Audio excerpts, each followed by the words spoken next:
Thank you for the blessings of this day. May we use it wisely to make great decisions for the people of the state of Georgia. Let every heart be open to change, positive change that would be beneficial to the people of Georgia as well as America. Thank you for safe travel here and for. Thank you, Father, for the blessing of this day in every aspect. In Jesus' name, amen. Thank you, Mr. Chairman. Thank you all for joining us here this morning live, and for those of you that are joining us via Zoom as well. I know we have some committee members that we'll be having come in via Zoom or WebEx in just a few minutes as well, so we'll recognize them when they get here. Before we dive into our agenda this morning, I do want to recognize Dr. Chairman Senator Ben Watson, who's going to share a few words with us about his home city here, as well as the place of work that he called home for a number of years. It is. Thank you, Chairman. I was just telling Chairman Harbison that I had just stopped going to the hospital after about 34 years here at Memorial. Still do private practice, outpatient care, and my badge still works, so I was really happy about that this morning. Just about Savannah and our area is that if we remember back a few years ago, from a population standpoint, there were only two areas outside of Metro Atlanta that grew and kept up with the Metro Atlanta area. One was Columbia County, which is just west of Augusta, and the other was our metro area here, Effingham, Chatham, Bryan counties. Those grew, and actually my district I had to give up because I had grown more, my district area had grown more than the Metro Atlanta area. The rest of the coast, believe it or not, down south of us did not grow.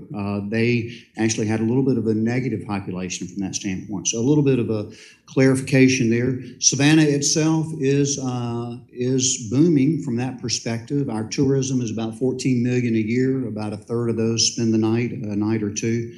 We have large manufacturing presence, 12,000 employees at Gulfstream, and we're about to plop down another industry about the same size with Hyundai in North Bryan, which is our metro area.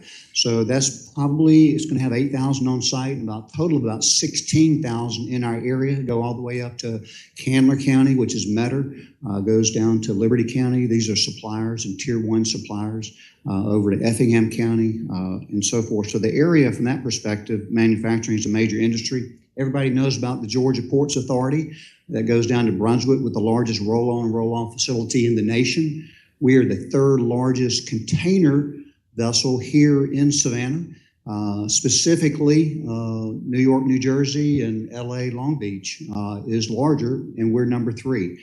Probably will overtake one of those in the near future. I know that the Georgia State of the Port addressed us last week, and he's talking about being all in and being progressive. And, we have had a lot of things going on with that. Military is another major industry here in our area. We have 37% of all active duty military in the state of Georgia at Fort Stewart and Hunter, which is our metro area. Education, another major player in our area with SCAD, with over 10,000 students in the city. Been a major renovator of historical properties here in our area.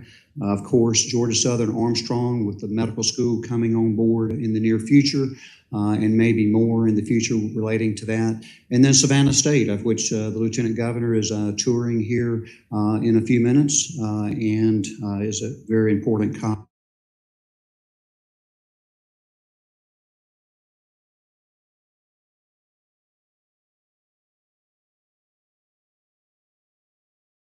and is a very important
really? But she left a little bit early.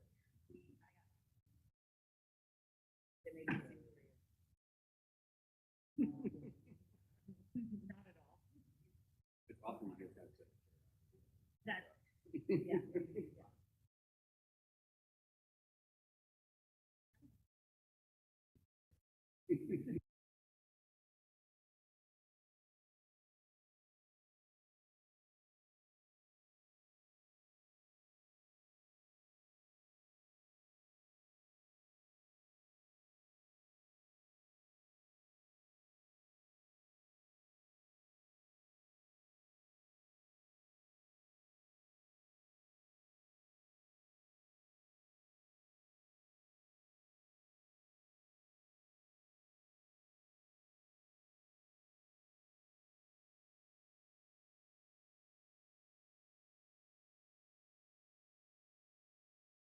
Mackenzie was, Oh, really? but she left a little bit early. It made me think for you. Not at all. It's often you get that. That, yeah.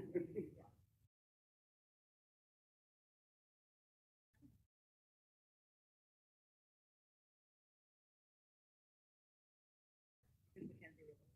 Oh, really? Now, and one of the things that a lot of communities, the communities always, always looking for the same thing. I don't care what community you're in. People want good quality of life, and that is always centered around job opportunities, educational opportunities, and then also healthcare access. And so we're taking a good hard look at what our certificate of need process looks like right now, and looking to make some changes. But I appreciate everybody being involved in the process, particularly the associations who are both for and against this. We don't want to try to ram something through that doesn't have everybody everybody having a seat at the table. And I know that Senator Dolezal and the chairman here has told me about how well all associations and all the partners have been working with our office, and I greatly appreciate that. And hopefully we'll come out of here with some great recommendations. So I appreciate the service all of you have done on this. I appreciate our citizens services on here. I know we've had people from Piedmont and other entities that are on here as well. So just glad to be here, and look forward to the discussion. Thank you, Governor. We're happy to have you here. I drove around this morning. I didn't know if I was at a hospital or a college campus due to the size and scope of this facility. For those of you that are viewing online, we are sitting in a room in the midst of a really stunning campus here in Savannah, and I would like to call Brad Talbert from HCA Memorial forward to share a few words about the work that they're doing here in the city. If you can come down right here, please.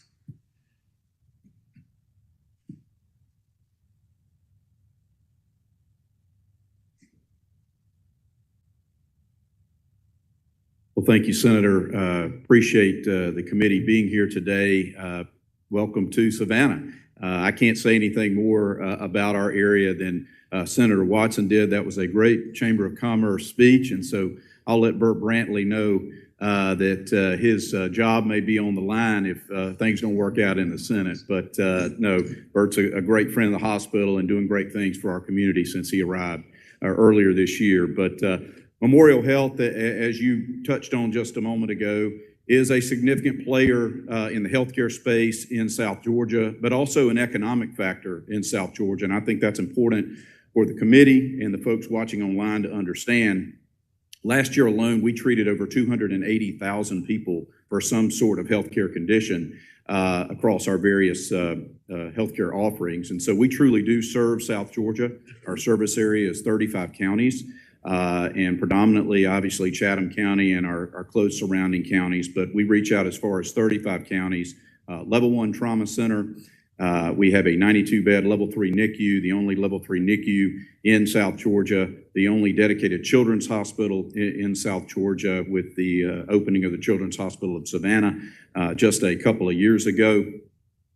We have a number of acute care offerings as well as a strong residency GME program. We have a great relationship with Mercer University. Their School of Medicine is here on campus as well. So in addition to our 150 some odd residents that we have in the GME program training here on campus, we also at any given time have 250 medical students as well that are all going to be committed to serving Georgia when they graduate, which I think is a great thing. So again, I could give a really great commercial for Memorial Health, but with our 4,200 employees here, over 800 physicians, we mean a lot to this community from an economic standpoint as well. We pay a lot in taxes each and every year, over $65 million in charity care alone provided last year in addition to that. So we're a good community resource, we're a good community steward, and we just appreciate the committee being here today on our campus. So thank you. Great. Thank you, Brad. Yes, sir. Really appreciate you hosting us this morning, and appreciated and enjoyed our conversation we were able to have offline on the topic of CONs. Thank you for your insight. We're going to have 4 presenters this morning, and there's a sign-up sheet in the hallway for anybody who would like to speak during our general public testimony time. Each of the 4 members are going to have 10 minutes to present. I would like you to stay as close to that as you can because we do have a hard stop for a few of our members. And then we'll open it up to the committee for any questions, which the Q&A tends to be the most robust and helpful part of this process. So with that, would like to welcome up our former colleague and dear friend. He's listed here as Dr. Dean Burke. He'll always be senator to us. So Senator Burke, if you could come forward. And committee members, we have a deck here, and I believe there's going to be slides as well for those in the audience for Dr. Burke's presentation.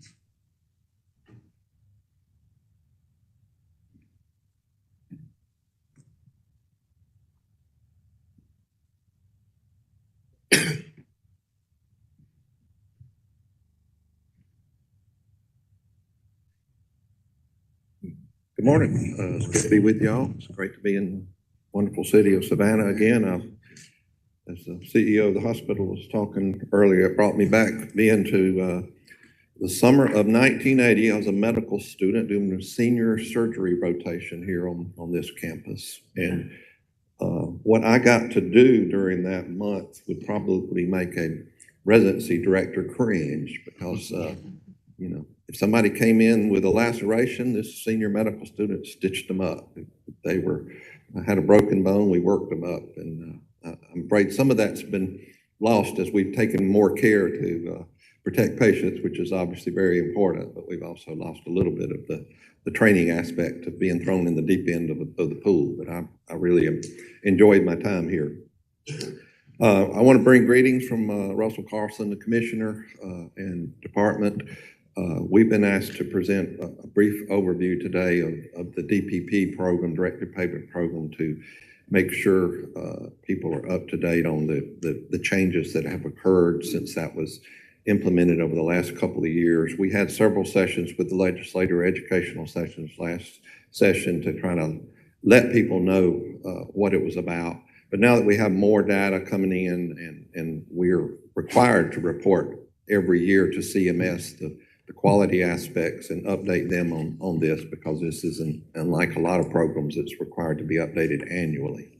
So I'm going to introduce Cody Whitlock, our new CFO. In the interest of time, I've had several other things I wanted to talk about, but we'll limit that today and then cover them in questions. I will be doing the closing and have some slides of some rural facilities in this region that I want to just highlight what's going on, the good and the bad and the ugly. So, Cody, can you introduce our speakers? Thank you, Dr. Burke, members of the committee. Cody Whitlock, I'm the Chief Financial Officer of the Department of Community Health. With us today are 2 members of Sellers Dorsey. They've been very helpful in implementing the directed payment program. So I'd just like to introduce them real quick. It's Tanya Boone. She's been with Sellers Dorsey for quite some time, really detailed in Medicaid financing. I believe most of y'all know Martha Wickton, who is with Sellers Dorsey as well. So if y'all want to come up and go ahead and present. Thank you. Great to be here. So this will be a challenge because we have about 8 minutes, but I'll try to go through a very complex topic in about 8 minutes or so, and then turn back over to Dr. Burke. So, I'm controlling this. Okay. So I think the most important piece, if I could start, is that directed payment programs, if there's 3 things to leave you with, number one, they are beneficial to providers and to the communities and patients they serve, but it's not a magic wand. So it's a benefit, but it doesn't solve a lot of the financial challenges that hospitals have. Number 2, they're highly variable in terms of the amount of impact that these programs are. It really depends on a hospital's patient mix, the services they provide, and ultimately the size of their payments is based on the mothers and babies that they serve in Medicaid, specifically. Number 3, there's actually no state general revenue that supports these programs because of the way that they're designed through provider assessments and intergovernmental transfers by public hospitals. So those are the 3 overarching statements I wanted to make to begin with. The slide here has some of the specifics on directed payment programs. So the first point is essentially that they're relatively new. It's from 2016 that CMS put out guidance on directed payment programs. What they are is a state Medicaid agency is able to direct payments through managed care organizations onto providers. So that's what it refers to. Number 2, I mentioned this, but Medicaid is partially state, partially federal, federally funded, and these programs in particular are able to utilize provider fees and general revenue. The next point here I mentioned as well, these are highly variable based on specifically CMO utilization within hospitals, so there's an add-on payment. But the point is that the payments are tied to Medicaid utilization, but at the end of the day, the intent is to improve patient outcomes in those populations. So specifically mothers and babies in Georgia, because those are the populations in managed care.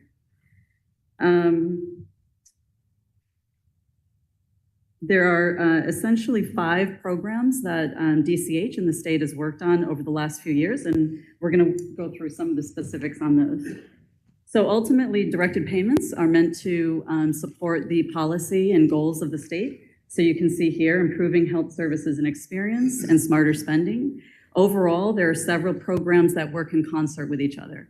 So you all have probably heard about the Georgia Aid program that originally intended to support Grady and Augusta University Medical Center, a hospital-directed payment program that supports public and private hospitals throughout the state, and then ultimately the Georgia Strong program. I will say that also these programs, these directed payment programs, serve to free up DISH funding to support rural hospitals. So that's another component of the overall program. Okay, there are a lot of words on this page, but I'll point out a couple of things. At the top, you see the purpose of each of the program. They each do a little different things and have different goals. There are metrics tied to all of these programs. So there is annual approval by CMS, and they look for an evaluation plan and how the providers are doing in terms of their goals and meeting the metrics that have been laid out. So again, annual approval. You can see here the number of providers, the program size. These are very big dollars. And I'll mention again the non-federal share component. You can see for each of these programs how they're funded in terms of the state share. Bottom line is the initial approval date. So you can see these have really come into existence in the last 2 years. Okay. All right. So now we get into the waterfall. Folks have probably heard about that.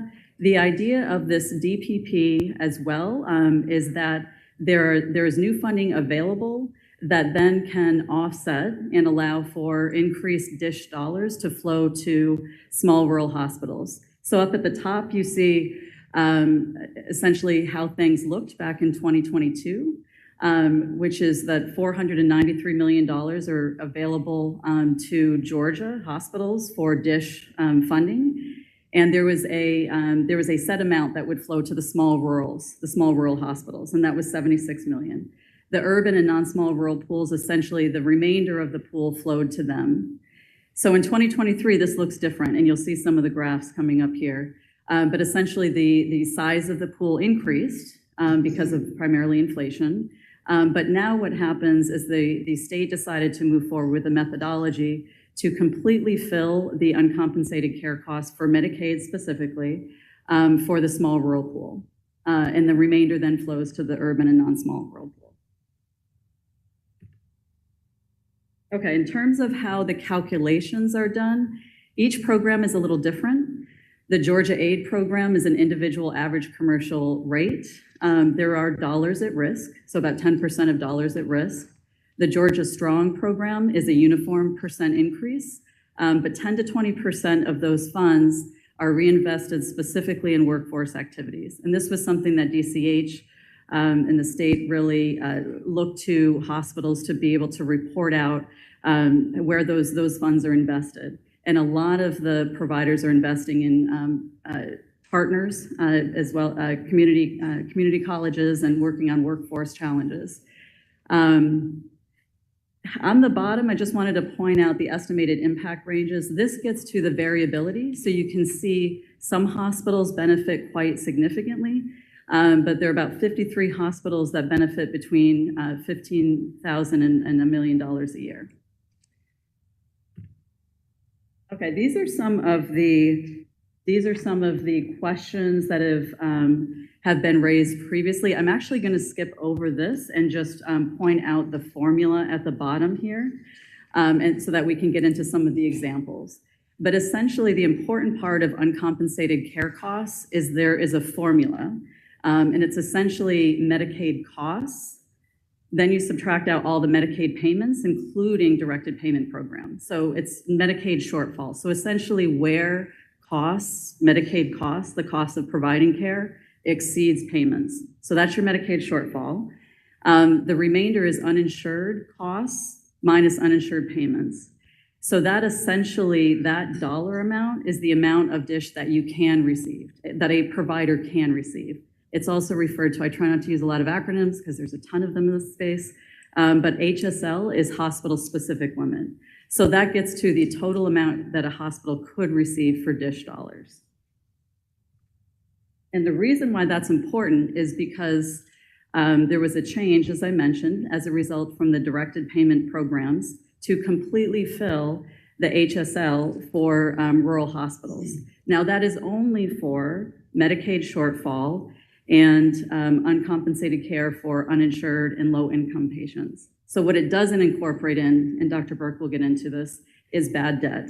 So that is a major component of a lot of financial challenges for rural hospitals especially, but all hospitals.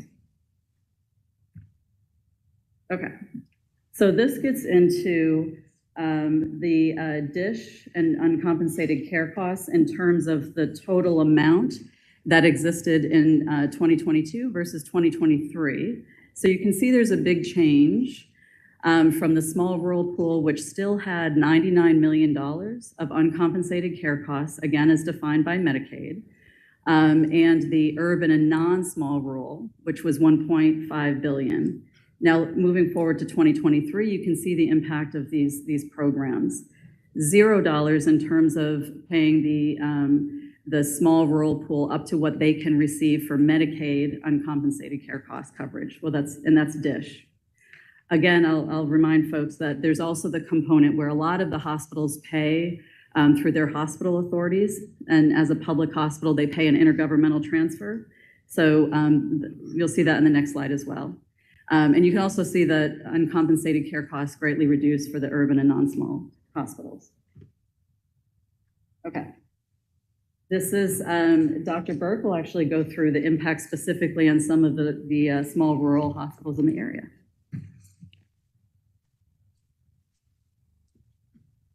Thank you, Tanya. And we'll be brief, but I think the map here is a good representation. The blue represents rural hospitals and rural counties. So obviously the state is dominated by those facilities. And again, the hospital finance, and I was chairing that budget that Dr. Watson has now for 8 years. And every year I learned a little more and a little more, but I'm still learning about hospital finance and the intricate relationship between CMS and the federal partners that we have. But I do think it's important to emphasize that the directed payment program results in DSH money that is freed up from the bigger facilities because they're hitting their hospital-specific limit. And so that's where that waterfall thing came from, is that extra DSH money gets to fill up the HSL or hospital-specific limit for the rurals. And that's a huge deal. It's cash that those hospitals didn't have, before this was implemented. But I think it's important to realize that if you look at this slide, the 34 million at the top, that hatched area, is the intergovernmental transfers or bed tax payments, depending on whether it's a public or private entity. So this funding is coming from themselves, that the feds are matching. It's not a state-funded program. The state has to run it and enforce it to make sure we're hitting the quality metrics, but it's not our money. The light blue represents the DSH, and then the new money is the DPP down at the bottom. And what I'm trying to do today, because we have the rural hospital tax credit that several of you were in the Senate when we passed that, and our former lieutenant governor was the House sponsor for that bill, and I was the Senate sponsor. And it provides money to the rurals. And at the time of this presentation, the last number was 58 million, which is, again, a great thing. But what's important to realize, and this slide is what I call the big picture. Those three buckets on the left represent the DPP and the DSH money and the rural hospital tax credit money. The other three columns are the bad debt, indigent care, and charity care numbers that the rural still have.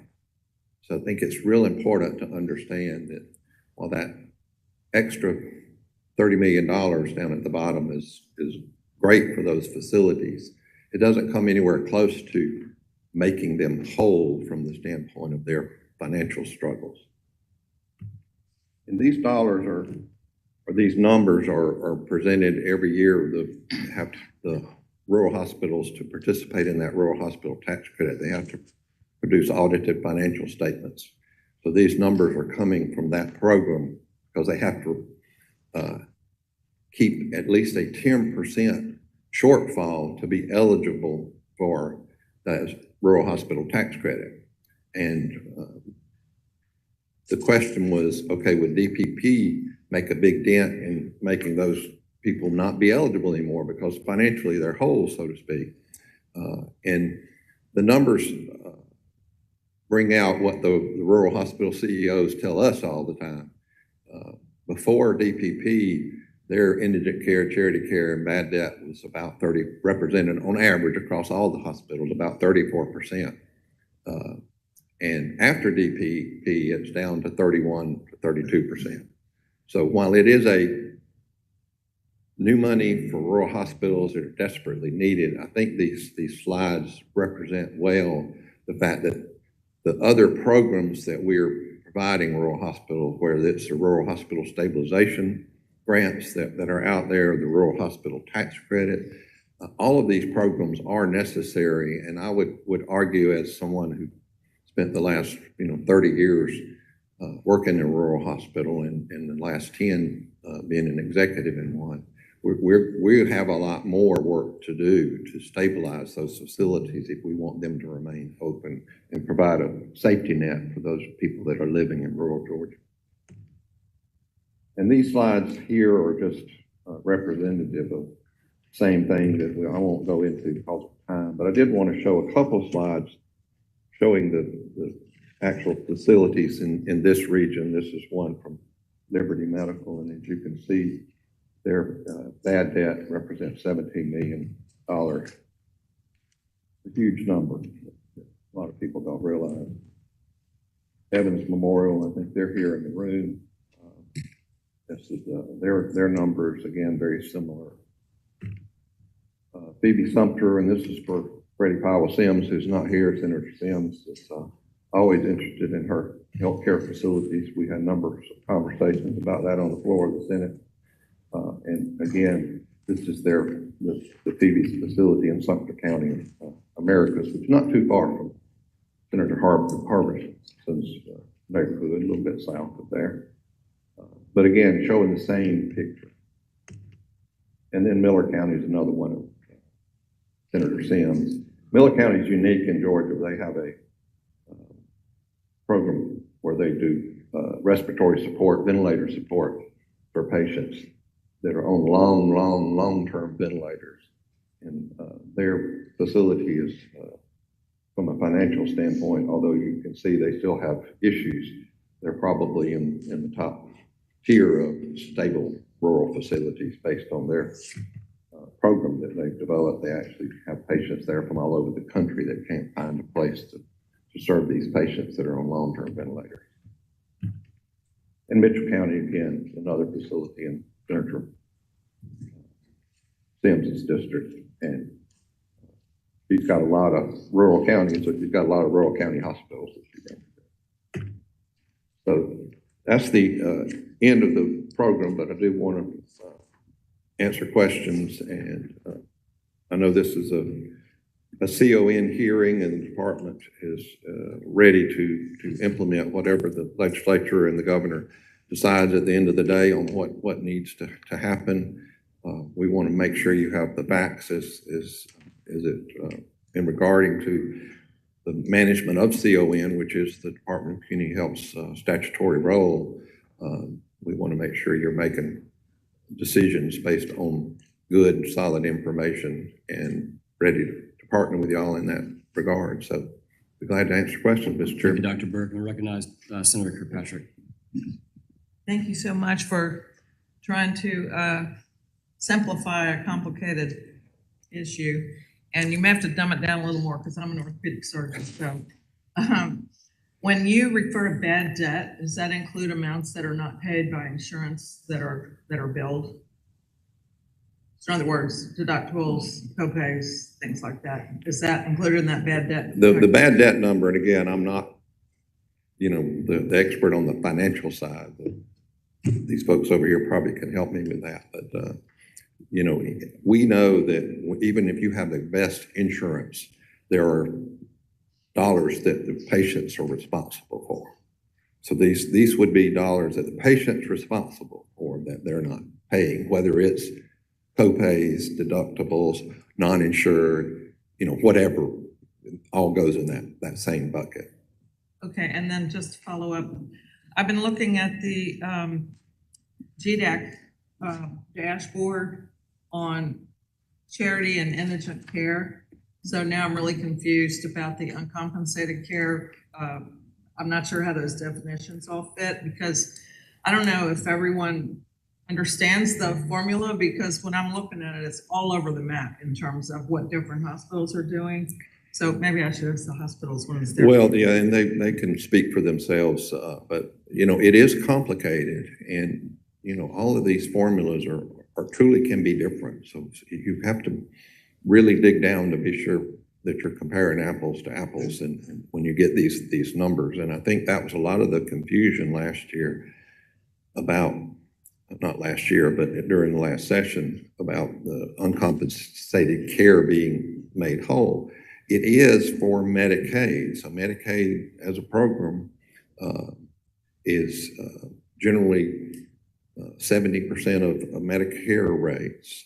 So it's lower because it's supposed to be a safety net. It's not supposed to be as robust a program.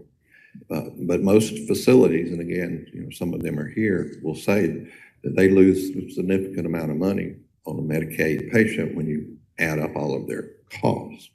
So even though you're whole on Medicaid, it doesn't mean you're not still losing money. I think it's the way to put it. Again, they're better off. I mean, my hospital, I think, gets around $600,000 from DPP, which is, great new money we didn't have before. But $600,000 when you're losing $6 million a year, it's, you know what I mean? It's not making you whole. It's you know, it's a benefit. And it's money we didn't have before, but it's not the solution to rural health financial instability. So. Chairman Watson. Thank you, Chairman Burke or Dr. Burke. We appreciate that. I still consider you part of the Senate. I know you moved on to the executive branch, but we certainly appreciate what you're doing there. If you could just sort of follow up and give us a definition of what the bad debt is, but help me understand it. So the rural hospitals are made whole from a Medicaid standpoint, and of course Grady and AU and the 22 teaching hospitals, from a Medicaid standpoint, they're all made whole. Because if I remember correctly, Medicaid pays maybe 70% of actually what it is. So now they're being paid at 120% or whatever the commercial rate is. And then Medicare may pay 85% of actual cost or so, but it is the private portion that serves most of the hospitals that makes up for the rest of the indigent care. But that is certainly a windfall, and that bad debt has been there for years. This is a little rambling from that perspective, but you know, there's sort of the second part of the state question. Other states like Florida and Texas and South Carolina just did away with CON, and some of those don't even have DPP, from what I understand. So I was just wondering the comparison and contrast there. No, and I think it's, you know, you explained it correctly in that number one, it is very complicated. And the aid and strong programs are much more financially robust and from the standpoint of comparing them to what the rural hospitals are getting. And I think that's what I'm trying to emphasize is you can't paint the hospital industry with one brush, because the financial issues that face rural facilities and mainly it is just patient mix from the standpoint of how much commercial care they have. And generally speaking, most of them have anywhere from 70 to 80% either Medicaid, indigent, or Medicare, and very little, 15, 20% commercial. Whereas if you flip that model, if you happen to live in a suburban area of Savannah, or perhaps in Augusta or Atlanta, you know, those hospitals have a much more higher number of commercial patients, and therefore their financial situation is a lot more stable. So I think to the degree that this has anything to do with CON, and I'm not sure it really does, it's a matter of making sure that the committee understands that the program, the DPP program, did not solve all the problems. And where I'm coming from is again, speaking for rural Georgia, because that's one of our responsibilities in the agency is to, we are kind of the people they call when they can't make payroll and say, hey, we need help. And just, you know, wanted you guys to know that DPP does not solve that problem. We still have a lot of facilities that are having trouble with their cash flow, and DPP did not solve their financial worries. Whether that has any influence on your decisions about CON or not, I think it's each person can decide for themselves. Is that fair? Mm-hmm. Yeah. Yeah, if y'all want to let her speak to the bad debt question. Great. And even then, you know, I've heard it 10 times. I'm still not sure I understand. I had to hear it several times too. Yes. And I'm by no means an expert in this area, and we can follow up. We can help DCH follow up on this. But in general terms, bad debt is when there's an expectation of payment. That means there's some agreement made, there's some insurance, there's an expectation of payment, and then ultimately folks don't pay. On the other side, uncompensated care, indigent care, charity care, there isn't an expectation of payment. So that's just a little bit of a difference there, but we can follow up on the specifics on that.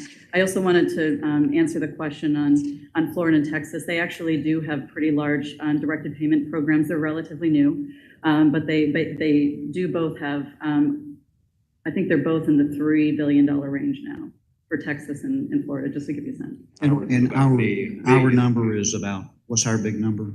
1.2 billion. 1.2 compared to 3 billion for each one of them. And neither of those have CON legis. They're CON free states, correct? That is accurate. Texas does not have CON, neither does Florida. And Florida just got approval for 3.5 billion. 3.5 billion? Yeah, so that's a new program for them. So they're following the lead, and maybe we'll be following their lead. Thank you. I do have a question for one of the two of you. I don't know who would be able to best answer this, but of the 55 hospitals who are eligible, I'm more so concerned with net proceeds, not total proceeds, right? Because I think that what Dr. Watson was getting at was this bad debt has been priced into the business model probably for decades, right? And that's an expectation in terms of the financials of doing business as a rural hospital. Has DPP inverted any of that? In other words, do we have hospitals who were losing money who are now making money because of DPP? Do we have hospitals who we think were on the verge of bankruptcy, who the 600,000 or whatever the number may be has changed that? Or is essentially the thesis that you're putting forth that this is more so something that has impacted Grady, the teaching hospitals, and the larger urban hospitals much more than it has the rurals? Yeah, I would say the latter is true. Now, we don't have the final numbers for the rural hospital tax credit program to know if any of the ones that are eligible this year have had enough benefit. Whether it's coming from this program, you know, they're all constantly trying to improve their service line, what they're giving to their customers. So it's not like they are not trying to improve their bottom line, whether there's DPP or not. You know what I mean? All of them are trying to find out what can we do tomorrow that we're not doing today to make our business model better. So I think it's important to realize that part changes every year. The number of facilities that are in the black or in the red, it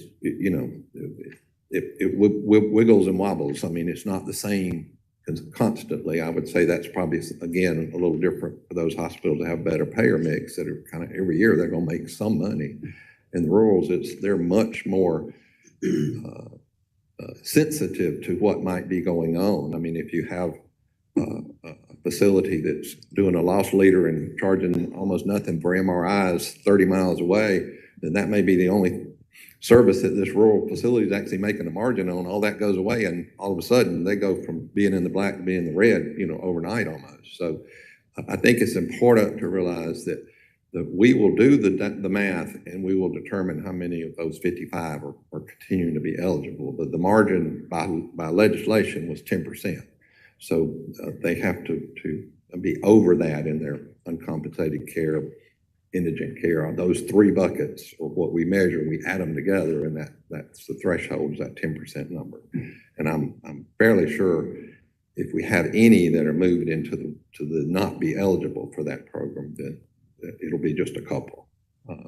Won't be like half of them or anything like that. And I know from the traveling I've done in the last 10 years, there are a lot of CEOs that said without the rural hospital tax credit, they'd already would have closed. I mean, that program, I think, saved a number of rural facilities. And it's important to realize that's we bumped the number up. So next year will be a little more money eligible. And that's almost twice as big as the DPP when it comes to actual dollar. So. Right. Okay. Yes. Thank you, Mr. Chairman. Going to be difficult not to call you Chairman Burke. Dr. Burke, and this may be a question for some of the folks at Sellers too. Couple of points. For the bad debt and indigent charity care, are we using like the state statutory definition that you all set? For how that's calculated, is the IRS definition or is it billed charges? I think it's the what's in the statute, because that's where these numbers came from. It's Rural Hospital Tax Credit Program that the folks in Cordele and the Department of Revenue work together to determine those eligibilities. Great. Second question. If I say anything that's not accurate now. Second question, we have a 5-part, DPP at this point. Are we limited into further approaches if the state wanted to take a look at enhancing this more? I mean, I'm we used to talk about UPL headroom. Is the hospital-specific limit the same concept, or is there more that the state could do? So the short answer is possibly. So there is a proposed managed care rule in front of CMS right now that is considering capping the size or percentage of directed payments as a percentage of underlying managed care. So right now it's around the upper cap that CMS is considering. So possibly, it depends on what happens with the managed care rule. And that was my third question is, do you think that there's a risk to CMS looking at this because they have exploded across the country? And I would say directed payment programs have grown quite exponentially, and what CMS is looking for is really return on investment. So how are patient outcomes improving in the populations that the payments are based on? So in this case, again, in Georgia, it's moms and babies in Medicaid. So they want to see that patient outcomes are improving. So I think the reason why there's annual evaluation and approvals is because CMS wants to see what's happening. Are we moving the needle on some of these outcomes and benchmarks? So potentially. thanks. Go ahead. Quick follow-up question to that. Can you hear me okay? If I understand it correctly, this program, which has evolved and particularly changed as of last year, is it approved on an annual basis from CMS? Yes. Okay. They're depending on the program, and again, that slide that had all the boxes has a little more detail about that, but the program that Grady is eligible for, has a clawback, 10% at risk, so that some of that money can be pulled back if they don't hit the metrics that are defined. But CMS does require, it's one of these new words that I've learned this year, preprint. So we have to send them, what the data shows for each program, and then they have the option of asking questions or saying, sorry, you're not getting what you need out of this, and we're not going to approve it, so it's gone. So it is at risk for each program, though, is measured separately on the merits of that particular program. So does the bucket of funds, though, overall that you're distributing, does that wax and wane based on what CMS approves? Yeah, because it's, the formula is based on what they do with that, that CMO managed care volume. So that can change with any facility any given year. Sometimes the ultimate denominator is how much Medicaid actually flows through that facility. Fair enough. The reason for my comment, my question is really just representing hospitals and many in the audience here is, if we're very grateful for that program. Being a CEO in a rural-based hospital, it has been very helpful and has given us the opportunity to look at different things to ensure that we're looking at our viability, our health, but also programs that are important for the community that we serve, particularly women's and children's labor and delivery. With regards to where we're at Vidalia, the closest labor and delivery center is about 50 minutes in any which direction. And so it's important that we continue to be able to provide those services, and this has been helpful in doing that. I think from a hospital perspective, knowing that this is not a one and done type program, but it's something in perpetuity is helpful in planning. Well, I think from the department standpoint, that we have absolutely no interest in doing anything but making it as robust as the federal government will allow us to do. Beyond that, anybody's guess.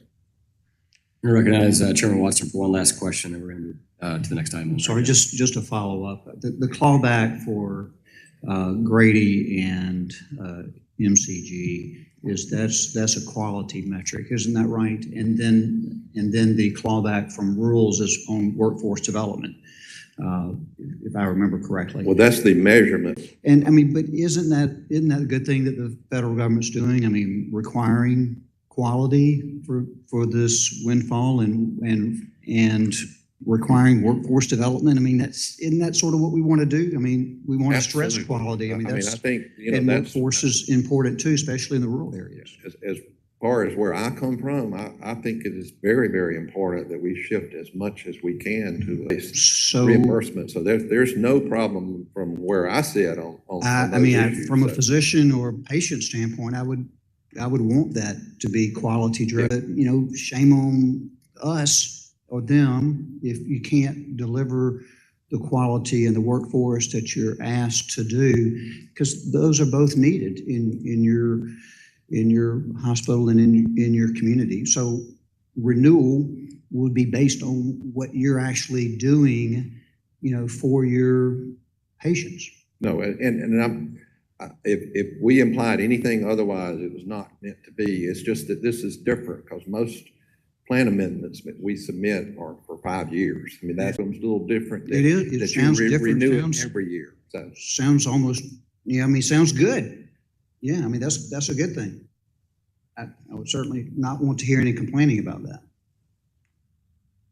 Thank you all for making the trip, and I think each time we hear about this, we learn a little bit more.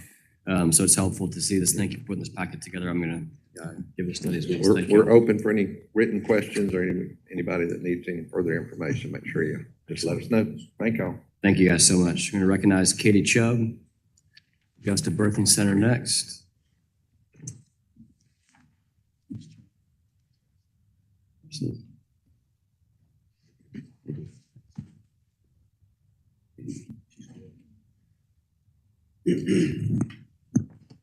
Good morning. My name is Katie Chubb, and I'm the founding director of the Augusta Birth Center. No PowerPoint presentation from me. You're just going to have to listen to this British accent. I moved to America with $100 in the pursuit of the American dream in 2009. Maybe not the best year to move here. I opened several successful small businesses, but my eye was always on the prize, to open the most incredible nonprofit birth center in Georgia. I wanted a place that could offer birth, postpartum, annual checkups, women-centered care, mental health, fitness, and nutritional support all under one roof. We could fit anyone's budget. We would take Medicaid and utilize grant writers to make us, Augusta especially, the safest place to give birth in Georgia. Unfortunately, we're unable to open and serve these mothers and mothers-to-be because my con application was not approved. I sat for months and wrote 826 pages. I got over 500 written statements from members of my community, including physicians, nurses, surgeons, politicians, saying that this was so needed for Augusta. I did not fail at the con. In fact, the Department of Community Health said my application was a success, apart from one rule which I was unable to fulfill. I could not obtain a transfer agreement with the local hospitals. They did not want to partner with me because a transfer agreement would stop me from opening. They've stated this publicly through the local commissioner in Augusta, Brandon Garrett, and they've stated it on the con opposition, which is publicly recorded in our file. When we had our opposition statement meeting where the local hospitals joined us and the Department of Community Health on the phone, the hospitals freely and openly admitted with signed documentation that they have not and will not be providing a transfer agreement, effectively exercising a competitor's veto against my nonprofit. You can imagine my surprise when, after several meetings with the formerly named university hospital leadership to determine the terms of our agreement, having their labor and delivery department on board, it was denied outright by the hospital's legal representative. You can imagine my even deeper surprise when just this past week, 2 years later, a lobbyist leveraged a brazen lie to make it look and appear as if we had rejected a transfer agreement, when there were public statements across the board from every hospital on why they would not provide us with one, not only in the con proceedings, but also in press comments when asked for comments to any comments that Augusta Birth Center has made. So why the hospital is threatened by a small family-run business? We're minority-owned, veteran-owned, woman-owned. We have documentation and proof of our hospital communications because, like any good millennial woman, I go through my attorney, and my attorney communicates with the hospitals. Pacific Legal Foundation, which is my legal representing firm, has all the documentations to prove this lobbyist lie is completely false. The revelation suggests that certain elements in the con were potentially manipulated, allowing established entities to exert monopolistic control over the healthcare market in the region, effectively eliminating any competition. Such monopolization is emblematic of antitrust violations where a single entity or coordinated entities stifle competition to dominate a particular sector. Essentially, the con seems to have inadvertently, or perhaps intentionally, granted existing competitors a veto power over new entrants, further solidifying their market position. When we brought these potential antitrust violations to light during our rule waiver submission to the CON, our concerns were unfortunately dismissed. This scenario underscores how established entities can exploit regulatory framework like the CON to maintain and amplify their market dominance. We have never not wanted to work with the hospitals. In fact, several of the local hospitals based with the OB practices currently sit on my advisory board. Together, we came up with a workable solution for our maternal health and mortality crisis. Our birth center wants to take the low-risk patients to take the pressure off the overworked OB-GYNs and allow them to focus more on complex cases to direct their attention. ACOG states on their professional documentation that the safest place to give birth is accredited birth centers and hospitals. And they stated this in 2019 and have continued to state it every year since. To this day, there has not been a maternal or fetal death in the state of Georgia at a birth center. I was inspired to move forward with my mission to build the Augusta Birth Center following my labor and delivery at the Atlanta Birth Center. The care I received there was like nothing else I'd experienced in the United States. It's hard to describe the comfort and care that my husband and I experienced contrasted with the cold environment I had at the hospital for my second birth. The staff let me share my opinions. I was taught consent over coercion, and I expressed how I wanted to carry and deliver my baby. Since I began this journey opening the birth center, I've received endless support. Through the Augusta community, whether they are medical professionals, mothers, or mothers-to-be, there's not a single person who said to me, "We don't need this." Our website makes it clear that we're not open. Yet every day, including 5 minutes ago, I receive messages from mothers asking, when are we going to be open? What options are there for birth? Sadly, I have to turn everybody away. Through my current 4 businesses, I'm currently reminded of this great need in Augusta. The solution I ask of this committee is simple, and for the legislator as a whole is straightforward. Remove the CON requirements for obstetrical facilities so that I and others may open birth centers to better serve women who feel underserved by their current communities. And yes, I do have a solution for rural healthcare as well to get OBs into those communities. I don't want to be the worst state. I want to be the best. I'm very, very pro-Georgia for someone who immigrated here. We are considered to be a pro-life state, but we have one of the worst maternal mortalities. Without any sort of change, women are going to continue to die. And we've seen that happen this year already. Women want more options and choices. They want consent. They want to be able to voice their opinion. We are currently worse in maternal mortality in Augusta than Syria and Cuba, so we're worse than a third world country at war. Because of the lack of options for birth in our area, I still have to send women to local hospitals despite them opposing me. I know this is the only place for them to give birth besides home birth. But speaking of home birth, because we don't have a viable option for alternative birth, women are traveling to South Carolina to use birth centers because the 3 Georgia locations are too far. And I know this, I drove 2.5 hours in labor. So now not only are we unable to care for women, we're sending women into South Carolina who has since completely reformed their CON laws. So that brings profit into South Carolina. On top of this, we now see midwives coming down from South Carolina to Georgia, delivering babies in Georgia and billing in South Carolina. You might not think this is significant, but with hospitals suffering and already closing, how much more can we afford to reject? Another fact that concerns me as a special needs foster parent is the fact that some people are choosing to have unattended home births to avoid hospitals and past trauma. Due to this, they do not register the birth with the state for fear of repercussions, and essentially we're now losing track of children who might need services or support. My case is just one example of where the CON needs to be reformed entirely. The law works as a framework to support existing healthcare networks, regardless of their intentions, and to push out competition. When that framework is threatened, the lobby will straight lie to your faces or your representatives to maintain that system.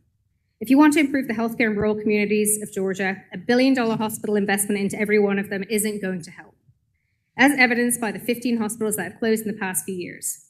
What will help is removing the roadblocks in place that keep enterprising local individuals with innate vested interest in improving our home from doing anything about it. Thank you very much for your time, and I welcome any questions you might have, including about the certificate of need procedure itself, because I think there's only 2 of us in this room that have filed one. Thank you, Ms. Chubb. Any questions or comments from the committee? Dr. Kirkpatrick. My question is, so the crux of your issue was the transfer agreement with the hospital. Correct. But hospitals operate under EMTALA. Yes. So they have to take emergency patients, right? So. Yes, and I did bring that up in my rule waiver through my attorney, and Department of Community Health insisted that their rule was the one that had to be enforced. I understand EMTALA is a federal regulation, and I understand Department of Community Health's regulation was only for Georgia Certificate of Need. In my rule waiver, I actually went above and beyond, in my opinion, to fulfill this transfer agreement. I got a agreement with a maternal fetal medicine who had privileges at 3 hospitals. So I could transfer through her and have a maternal fetal medicine who is incredibly talented look over any patients I need to transfer. And that's better than any transfer agreement that's currently standing. But they still denied that because they said that I had to fulfill the rule as it is written, which is Augusta Birth Center has to be able to transfer to a local hospital directly without using a maternal fetal medicine who would be the doctor caring for any of my transfers. I'd also gave my patients choices of which hospital they wanted to go to instead of just transferring to one hospital.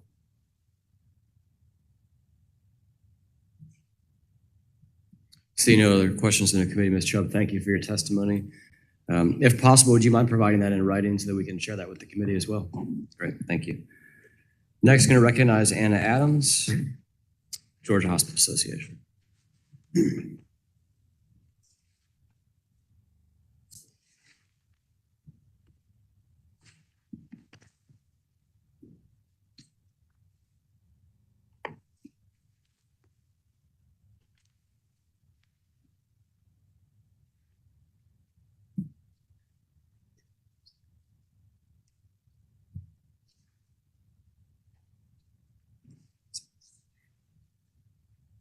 Thank you, Mr. Chairman, members of the committee. I'm Anna Adams with the Georgia Hospital Association, and I'm excited to be here before you today to recommend some changes to streamline and modernize the Certificate of Need process, which we believe will make it easier to get a CON if one is required and remove some of the requirements of CON in some cases. We have, as you all are aware, had a CON created work group. Throughout our membership, we have 19 members who were appointed to this work group. And we brought this before you in our first CON meeting where we talked about the purposes of the group, who all served on it, et cetera. This has been a really robust process where we have looked at CON top to bottom, talked about the different areas that CON impacts. And I'm very excited to talk with you today about the 14 recommendations that we have that impact not just hospitals, but all healthcare providers across the spectrum. We had a total of 12 meetings, and I am pleased to report that at our final meeting, the GHA board unanimously approved these 14 recommendations that we'll go through today. And I have shared with you all a separate document that looks like this. I think you have it printed that goes into more detail on each of these recommendations, talks about the reasoning behind each one and what kind of impact it's going to have. The GHA position currently on Certificate of Need is to streamline and simplify the Certificate of Need process. This is a very different position than we have brought before you in the past. Previously, our statement said to protect the current Certificate of Need process. It no longer says that. At this point, it talks about supporting the state health planning process to ensure access to all healthcare services. That means services that run the gamut from labor and delivery to emergency department services, imaging, surgery, et cetera. We want to make sure that patients have access to every individual type of service, not just an abundance of one service in particular. Our goal in this study group was to focus on access to care while improving quality and safety. What is CON? I think it's important just to kind of highlight what we talked about within the group. It is a community-based health planning process, which was really the focus of a lot of our discussions in ensuring the appropriate allocation of healthcare resources. We don't want one part of the state to have a ton of healthcare services while other parts of the state still have healthcare deserts, especially for specific service areas like labor and delivery. We want to require that, or we want to make sure that the committee members understood that it requires providers to demonstrate a need within their communities. So very much a community-based focus. The current OCGA stated purpose of Certificate of Need talks again about ensuring access and making sure that those are available to all citizens. And then finally, I just wanted to highlight again some of the hallmarks of our discussions within our CON work group: ensuring access to comprehensive services, resource application, promoting charity care, which I know has been a focus for this group, and encouraging public input, facilitating planning and policy, et cetera. So with that, I'll jump into our recommendations. So the general outline of our recommendations is again to encourage policymakers, as you study the Certificate of Need program, that any modifications be considered in the context of the state's entire healthcare system, so not just in a vacuum. Many of the recommendations that we have are complementary to each other and work in concert with one another, but each of them provide greater access to care by streamlining the process, making sure that it is easier to get a CON if one is required. So our recommendations to the regulatory process, there are 4 here that coincide with the larger document that I have. The first being updating the state health planning process at least once every 5 years. Many of the state health plans are 20 years old or more. And so when you think about having to get a certificate of need for certain services, those guidelines are incredibly outdated. So our recommendation is that these be updated through the department at least once every 5 years. This would involve, first and foremost, an update to each of them individually, just to get them up to date. This is going to have an impact on physicians, surgery centers, hospitals, each of the communities individually, so it's not just a hospital benefit. The second here is limiting opposition to in-state entities whose service area substantially overlaps. There was a situation last year where an out-of-state entity opposed a certificate of need application in the state of Georgia. The department, through regulation, disallowed that. We want to make sure that that becomes a part of the statute so that any changes of the department later on don't allow those out-of-state entities to come back in and oppose. The third recommendation on this sheet is eliminating the Certificate of Need Appeals Panel. There have been a lot of discussions over the years about the burdens of the appeal panel, what that looks like, how difficult it can be, and how challenging it is to navigate. So our proposal is to move those administrative hearings to the Office of State Administrative Hearings. It's a much more streamlined process with judges who have staff who are experts in this area, which will eliminate a lot of the headache for many of the applicants. And then finally, limiting the commissioner's review to 30 days. So this really speeds up the calendar for what it takes when you are applying for a certificate of need if there are appeals and oppositions.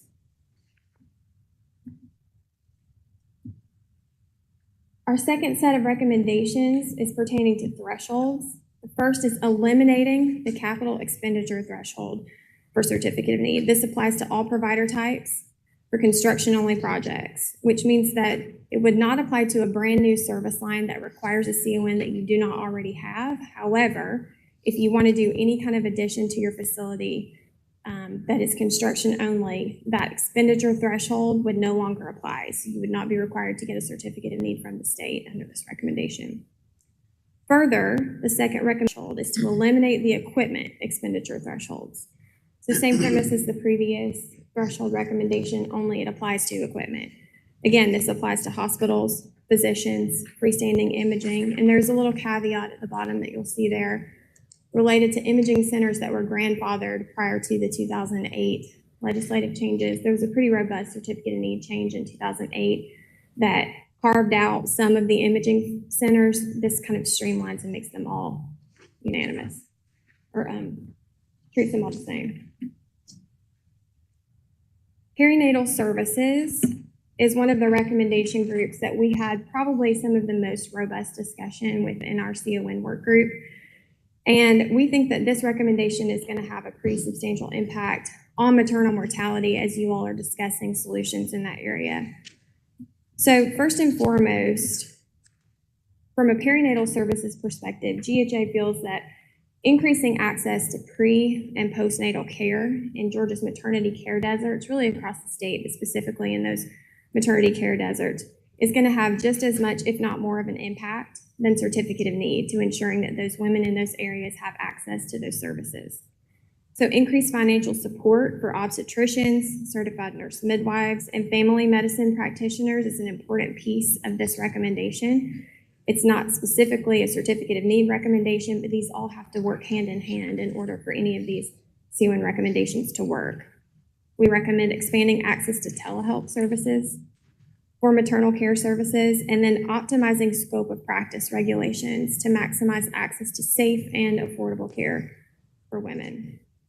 The final recommendation in the perinatal services piece is related to tort reform measures that can ensure providers feel safe to practice in these varied settings. GHA has made a couple of recommendations related to tort reform so that these providers do feel safe to go to those rural areas to deliver babies, and those rural areas have the ability to recruit those providers.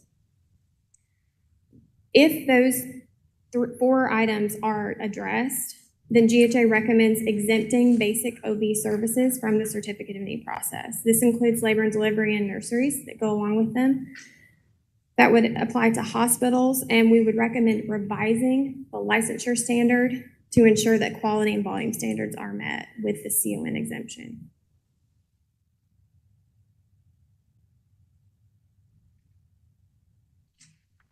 Our next set of recommendations is about new exemptions to the Certificate of Need program.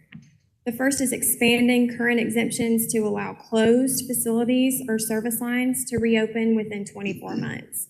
Currently, the Certificate of Need law allows you to reopen within 12 months under your same Certificate of Need. This would double that time frame. The second recommendation is a new exemption to allow health systems to transfer existing beds or services from one hospital or campus to another existing hospital or campus, as long as it's the same service in the same system within a 10-mile radius. That seems really complicated, and there are a lot of caveats there, but it is meant to address patient flow from facility to facility. If one facility is at capacity and another has available beds, and you are within a close proximity, you would be able to have that flexibility to move those beds and services. The third recommendation under exemption is to expand the current exemption to allow existing hospitals to increase their bed capacity by the greater of 10 beds or 20% every 3 years if the hospital has maintained at least a 60% occupancy rate for the previous 12 months.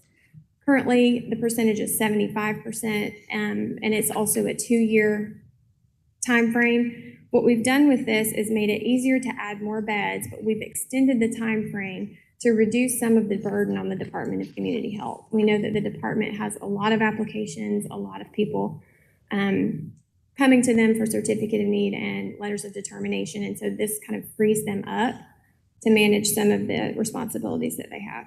And then finally, expanding the current exemption to allow healthcare facilities in urban counties to relocate within 5 miles of the existing facility. In a rural county today, you can relocate a facility anywhere within the borders of the county under your same CON without having to get a new one. This allows urban counties to do it within 5 miles. They can currently do it, although not all the way to 5 miles. Another area the group spent a lot of time discussing is psychiatric and substance abuse services.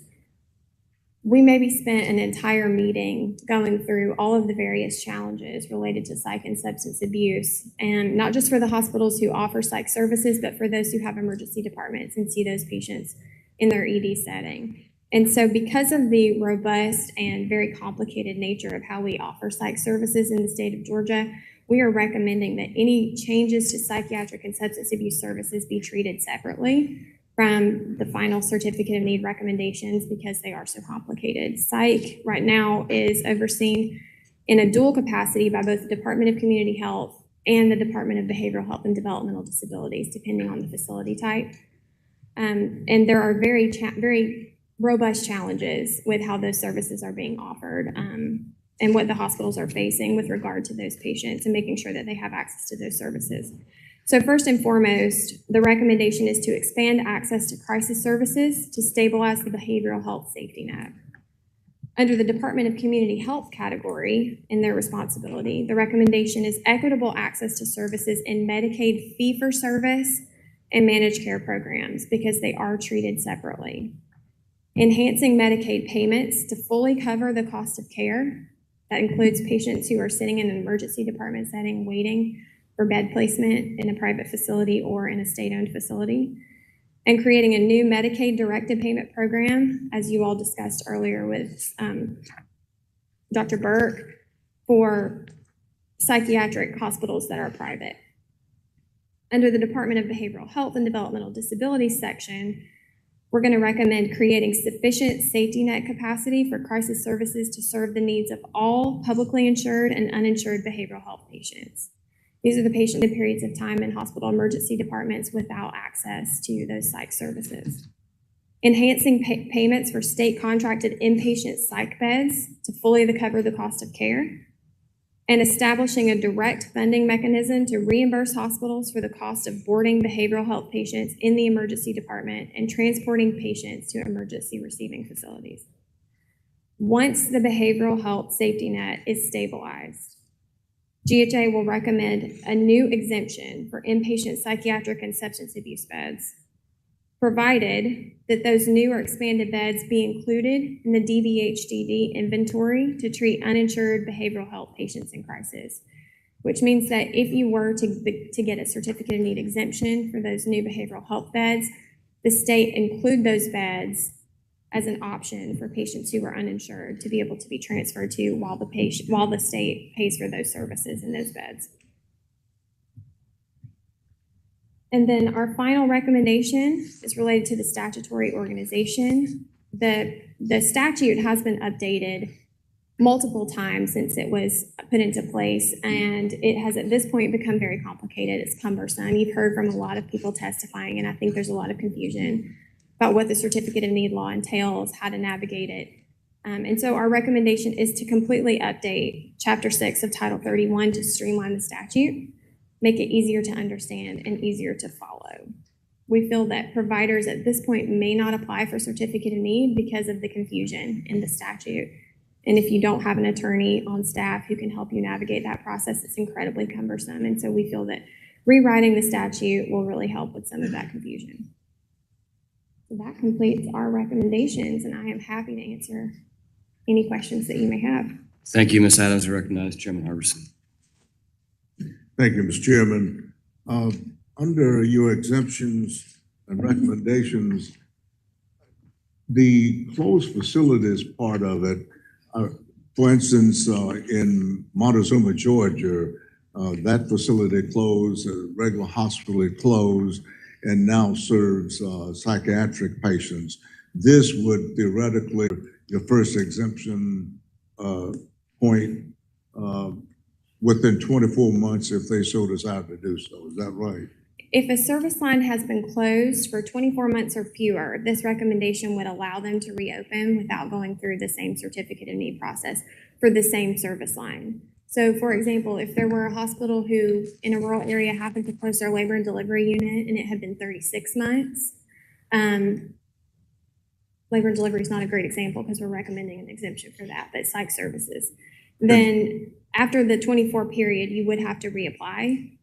However, we've recommended so many changes throughout to who can oppose a certificate of need, making it more difficult to oppose, eliminating the ability to oppose, that it really kind of works hand in hand. You would theoretically be able to apply, no one would oppose, and you would move forward.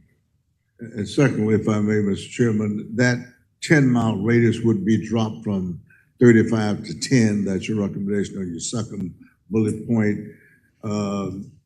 Transfer existing beds from one hospital to campus, et cetera, and within a 10-mile radius of the original location. Is that currently 35 miles or? It's not. Right now, there is no allowance to transfer beds from one facility to another. I think what you're referring to is the ability to oppose, which is the 35-mile radius. So our proposal is to keep the 35 miles radius for the ability to oppose, but then adding to that a substantially overlaps rule, meaning that 10% of the existing facility's patient population would have to be impacted by a new into that area. It's currently the threshold that the department uses adverse impact. We're going to prevent you from opposing altogether. And if you said this finally, I apologize, but under your psychiatric and substance abuse services, the second point, enhanced Medicaid payments to full coverage of cost of care. Is that a federal directed payment or is it state? This is a state payment to make Okay. sure that when you are a Medicaid patient and you're receiving those psychiatric services, if you are admitted to a facility, the payment that you receive through the Medicaid program at least covers what it costs you to provide that care. Thank you. Dr. Kirkpatrick. Yeah. Thank you for your presentation. I appreciate you all working on this for months. Thank you. One of the questions that I had is the exemptions and the getting rid of the thresholds for equipment and things like that. Is that only for existing facilities or would that also apply to new facilities? So if a new facility were to come into the state, these same threshold exemptions would apply to them as long as it is number one, for the capital expenditure threshold, it would be a construction only project. And then number two, eliminating the equipment expenditure thresholds. Once you are established as a facility, this same threshold exemption would apply after you are established. But if you're a new facility, If you're a new facility, you would be subject to certificate of need as long as you are currently already subject to certificate of need. So for example, if you wanted to build a new hospital, you would still have to go through the certificate of need process to build a new hospital. However, we have changed who all can oppose to that, so that process should be easier. But then once you are established, these would all apply. okay, and then, Mr. Chairman, I have one more. I don't know if you guys had any conversation about this, but when physician practices are bought by hospitals, many times there's a facility fee that is then attached to the services. And that, I don't know if that facility fee is only for on-campus services, and I just wondered if y'all had that conversation. We did not have that conversation as it pertains specifically to certificate of need. However, we do have that conversation regularly, especially when it comes to the federal regulations related to hospital outpatient departments and whether or not they are reimbursed. We call that site neutral. We're actually doing a lot of lobbying work right now at the federal level to ensure that the payment is the same regardless of whether the site is at the hospital or off campus. We want to ensure that physicians and providers, if they are providing that same service, are reimbursed in the same way. So are you saying that you guys are supporting getting rid of the site of service differential? I'm not sure I'm following your question. Well, there's a differential between site of service for a physician's office versus a hospital. And I haven't heard anyone from the hospital business say that they would support getting rid of that differential. So the facility fee comes into play if the service is provided at an on-campus facility versus off-campus. I just wasn't clear where you guys were on that. We do support the facility fee if it is a hospital-based setting because it does cost more to operate those facilities. If a hospital, though, is purchasing a physician practice, we don't consider that a part of the certificate of need argument, but we're happy to talk more about that. Okay, thank you. Recognize Jesse. Thank you, Mr. Chairman. Thank you, Anna. On the recommendation around the updating of the state health plan, would that just be the department staff, or does that include some sort of reconstituted health strategies advisory council or anything like that? The department already has the ability to do that. They just have to reconstitute those technical advisory committees, which would address each of the service-specific rules that we have here, could streamline those.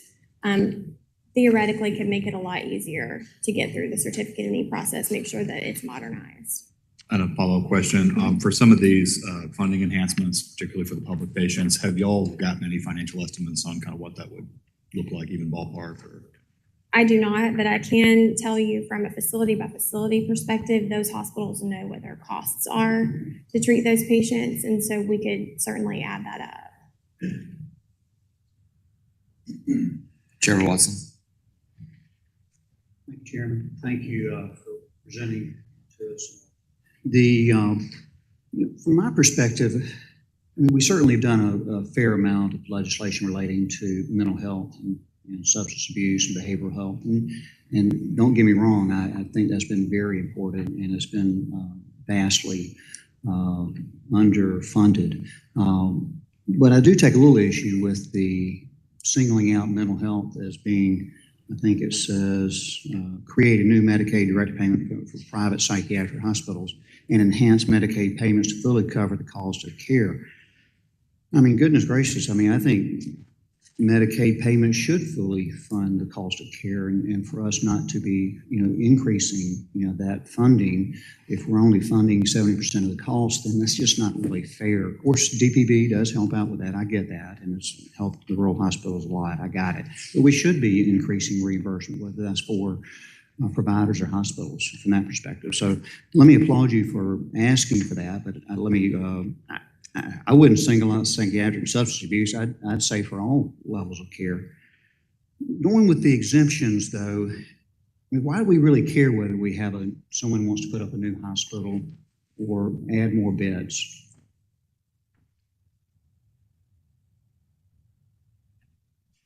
The addition of a new hospital within a community, while in many cases is very beneficial to those community members, we want to make sure that they have access to those care services. We also want to ensure that there's not an adverse enough impact to existing facilities so that certain services within the community that the new facility may not be offering would be eliminated. That's sort of monopolistic and anti-competitive, right? So you have a new hospital versus an old hospital, and yet you want to protect that from a governmental standpoint. I mean, Texas and Florida don't have that, and I think they're doing pretty well for their health care, and South Carolina just did away with it. Why does the government want to be involved in regulating something like that? I think if there's a need within the community, it shouldn't be a challenge. It shouldn't be an issue. Yeah, but that's the issue, is that I presume the folks that are doing the new hospital, they've done the numbers, and they're maybe investors, or maybe it's another governmental entity that's doing that. I would hope they wouldn't put something in there that if it's not a need. I mean, competition makes us all healthier. So I'm just struggling with the why the governmental regulation here. We just want to ensure that we're protecting those services that are sole services. But by regulations, they'll have to do those services too, or they'll have to be, or that other entity may have to subspecialize, but they will all have to adapt. But that's part of what happens in Florida and Texas and all the other states that don't have CON. We have had conversations with the hospital associations in each of those respective states, and we did consider a lot of their feedback and discussed it with our certificate of need work group. Robust discussions about Florida, Texas. We got recommendations from them on things to make sure that we included, one of which is included in our perinatal services recommendation about the licensure standards. We want to ensure that we do still have access to all the services, not just an abundance of one service. I think if a new facility wants to come into an area of the state where a facility already exists, if there is a need within that community, they shouldn't have an issue through the Department of Community Health. And I mean, that's the question, is us government folks or executive branches or bureaucrats are making the decision whether there's a need or not. I mean, that's not what's happening elsewhere. And that's sort of what we're bureaucratically doing. I do think that our recommendations address a lot of that, whether or not there is a need. We're preventing people from opposing on the front end. Well, I mean, it's interestingly, the feedback I'm getting from Florida and Texas is they don't have CON. They do not. You're right. They do not. I mean, that's the feedback they're getting, that I'm hearing. They don't have certificate of need, although I don't know that they have addressed, through the absence of certificate of need, all of the challenges that we're trying to address here in Georgia, which is why I mean, Texas and Florida, I mean, they're pretty huge. They're very similar demographics at times. They do. I get it. Listen, I appreciate it. I mean, I'm glad to see the difference in GHA, your recommendations of what was difference in 2023 and what's different in 2024. Thank you. I appreciate that. Thank you. Thank you, Chairman Watson. I did have a couple of questions, Ms. Adams. We've heard different pieces of testimony from people who have struggled opening facilities in the state of Georgia. We heard one just before you testified. Could you pick one or two of those and maybe highlight how you would see the outcome of that process being different if we adopted every single one of the recommendations here? Thank you for that question. I know you've heard testimony over the last several meetings from people, some of which are referring back to CON law and statute prior to major CON revisions, so prior to 2008, prior to 2019. I think we have made incremental changes to the law over the years, and that gets back to our final recommendation related to the way that the statute is organized. I think there are still a lot of people trying to navigate this process who don't understand the statute, find it impossible to understand, impossible to navigate. And so our hope is that by streamlining the statute itself, we can address some of those concerns. We do have an exemption, for example, for single specialty surgery centers in the state of Georgia. They are not subject to certificate of need. As far as the perinatal services requirement is concerned, one thing that I do want to make sure that the committee understands and that we're thinking about is that certificate of need is one set of requirements and recommendations when it comes to building a new facility in the state of Georgia, but there is also a completely separate set of requirements under the licensure part of need. Eliminating that certificate of need does not address those same requirements existing in licensure. And those requirements within licensure exist for patient safety to ensure that certain volume standards are met, because you want to see the physician who's done this 1,000 times, not the one who does it once a month. That's a quality and safety issue. And so again, certificate of need is one thing we're addressing. There are still other ways we can impact access to care. And I think certificate of need sometimes gets blamed for a lot of the challenges throughout the process. We're trying to streamline those concerns. We've baked into these recommendations some changes in those other areas to impact access, but I do think adopting these will have a really large impact on patient access to care in the way that the Department of Community Health is going to have less of a burden in this process. We can oppose. We're eliminating the need for certificate of need in a lot of situations and kind of creating an easier to navigate, the rules apply to everyone type of environment. Thank you. From my perspective, what I've heard the most of is we've seen the boxes of, hey, here's the size of my file for certificate of needs. There definitely has been conversation around that. But I think that people are willing to deal with that if the outcome is that they're able to expand, open a facility, do what it is they're wanting to do. I don't think they'd be sitting at that table and testifying and showing us the size of the file if at the end of the day they had gotten their certificate of need. Mm-hmm. So my question still remains is what, I think you've been at all of our meetings, and maybe we can talk about the person who testified previously specifically.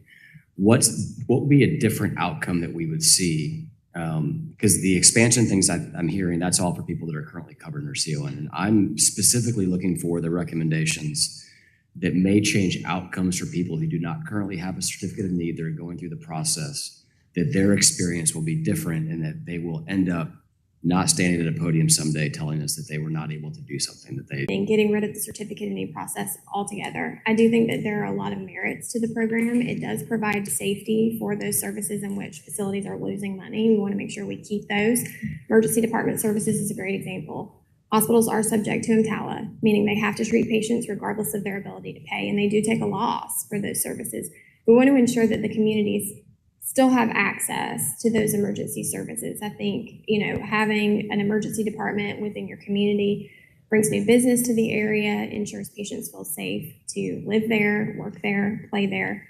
I think for somebody who doesn't currently have a certificate of need but wants to come into the state of Georgia, these recommendations can give them peace of mind that they'll be able to apply and go through the process. It will be fast, it will be fair, and there will be fewer people who can oppose them and make that process more difficult.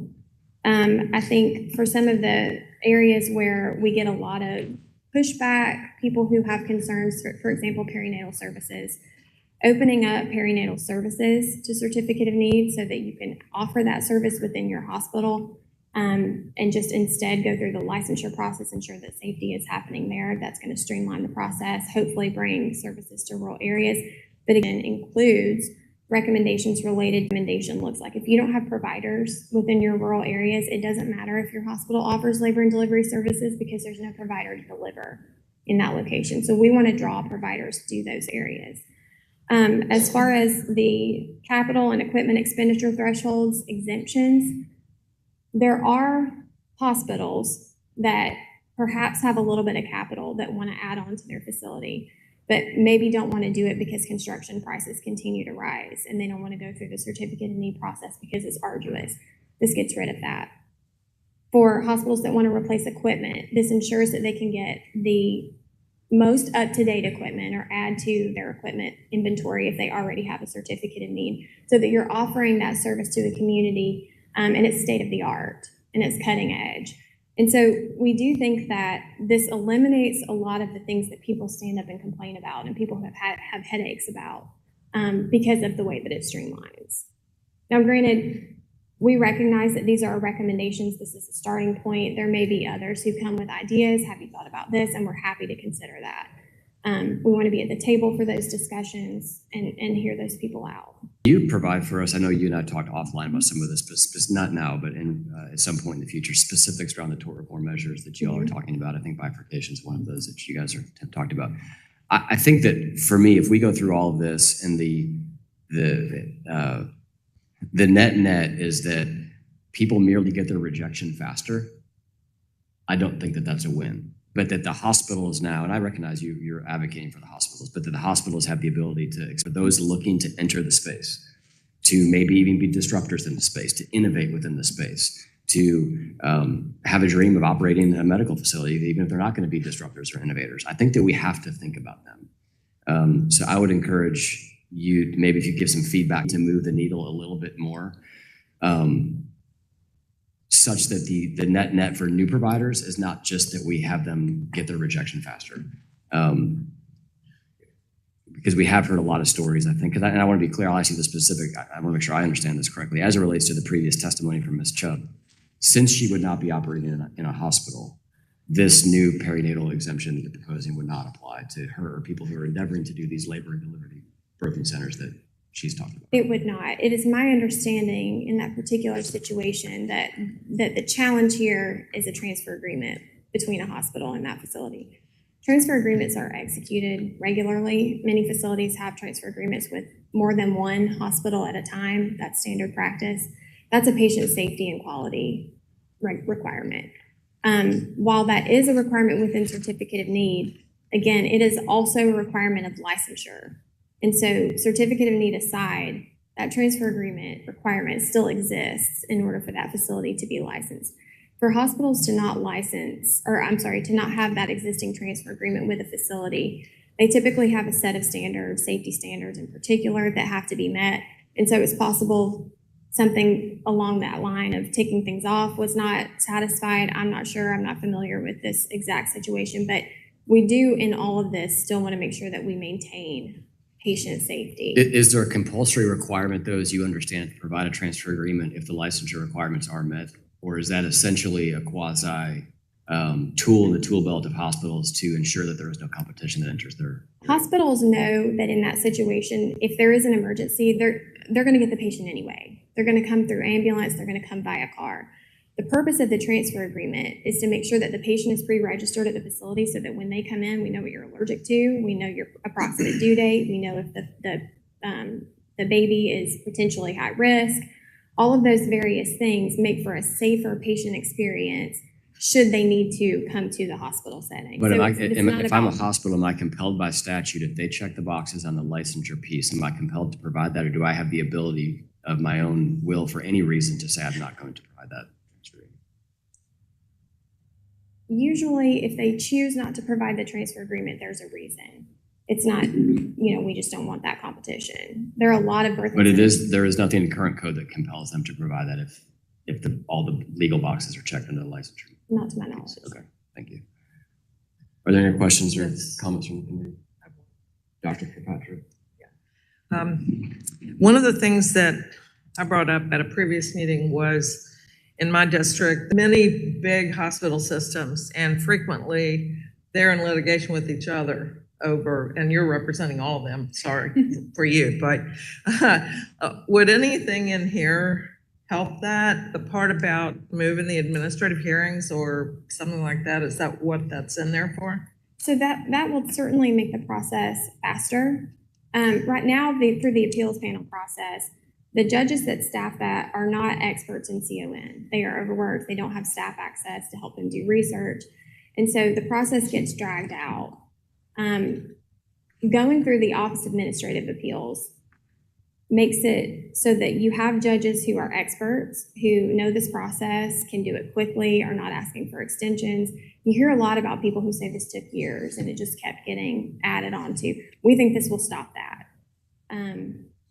That was not necessarily because of the hospital versus hospital. In fact, when we did our certificate of need work group and we looked at who is opposing who, it was surprising the number of appeals and opposition that were not hospital versus hospital. But regardless, we do think that that streamlines the process in a way that people feel more comfortable using it and are more prone to initiate the process because they don't have to worry about that headache. So just to follow up on the chairman's point, it would likely just speed the process up and bring more expertise, but it wouldn't limit that type of inter-system litigation. Some of our other recommendations would limit that inter-system litigation, specifically related to the overlapping service area, getting rid of the need for a certificate of need altogether for capital and equipment expenditure. You don't even have to get one anymore, so that stops some of that facility to facility fighting should it exist.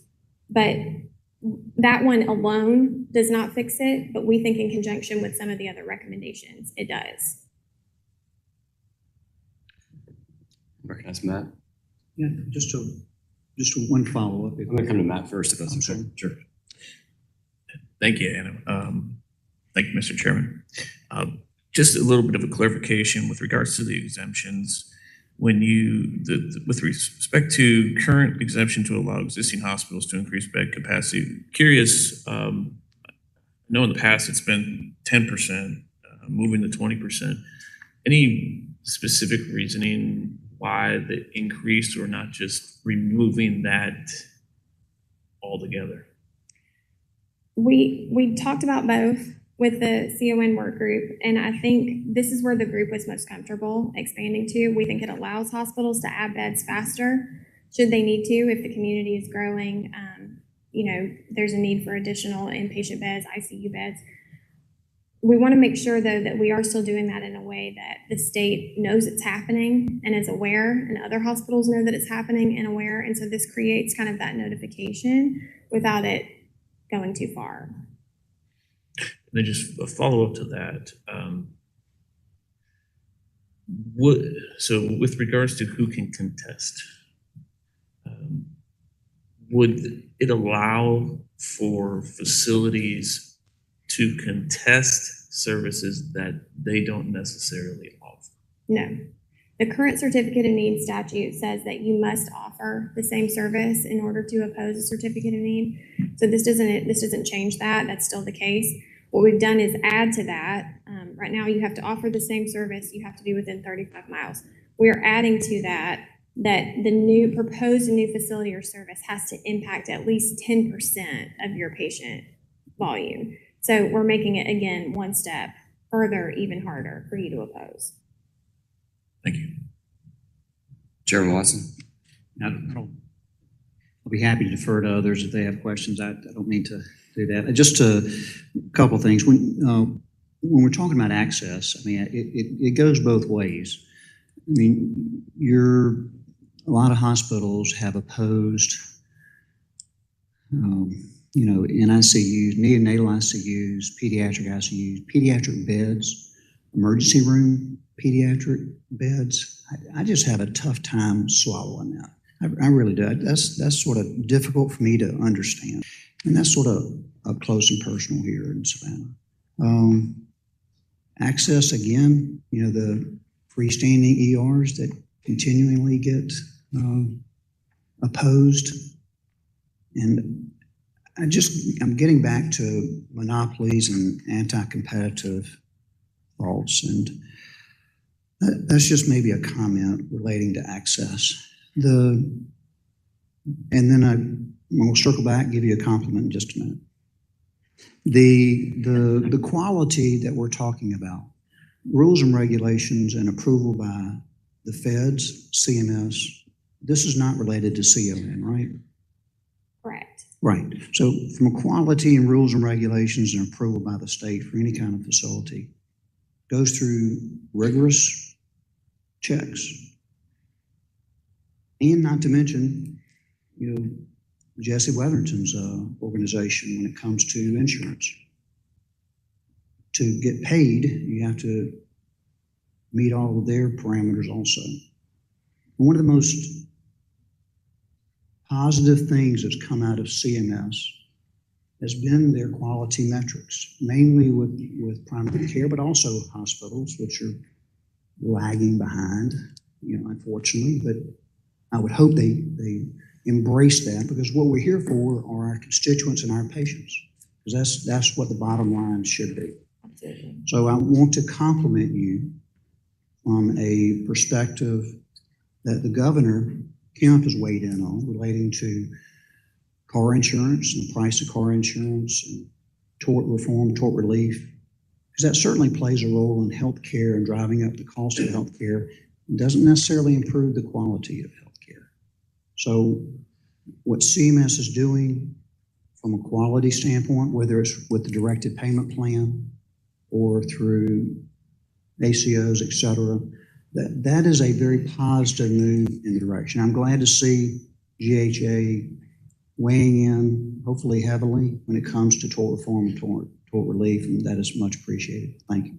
Thank you. We want to make sure, as I mentioned, that providers feel safe to practice, and those are not always hospital-based providers, but we do work closely with providers within their respective communities, and we recognize that as a hospital, we're providing the location for those services, but we rely on those providers to provide that care, and it very much is a partnership, and so we are here to be supportive in a very vocal way on some tort reform measures to make sure that they feel safe.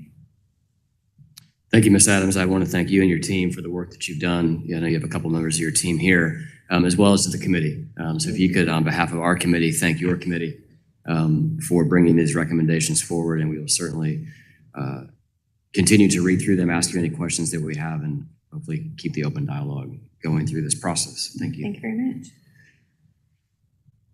Next, and our last speaker before we get to public testimony is Byron. I don't want to butcher your last name. I'm not sure if it's Colley or Coley. Is Byron here? Byron, you can step right down here to the podium. Did I get it right? I got one of the two. Is it Colley or Coley? Coley? Colley. I guessed wrong.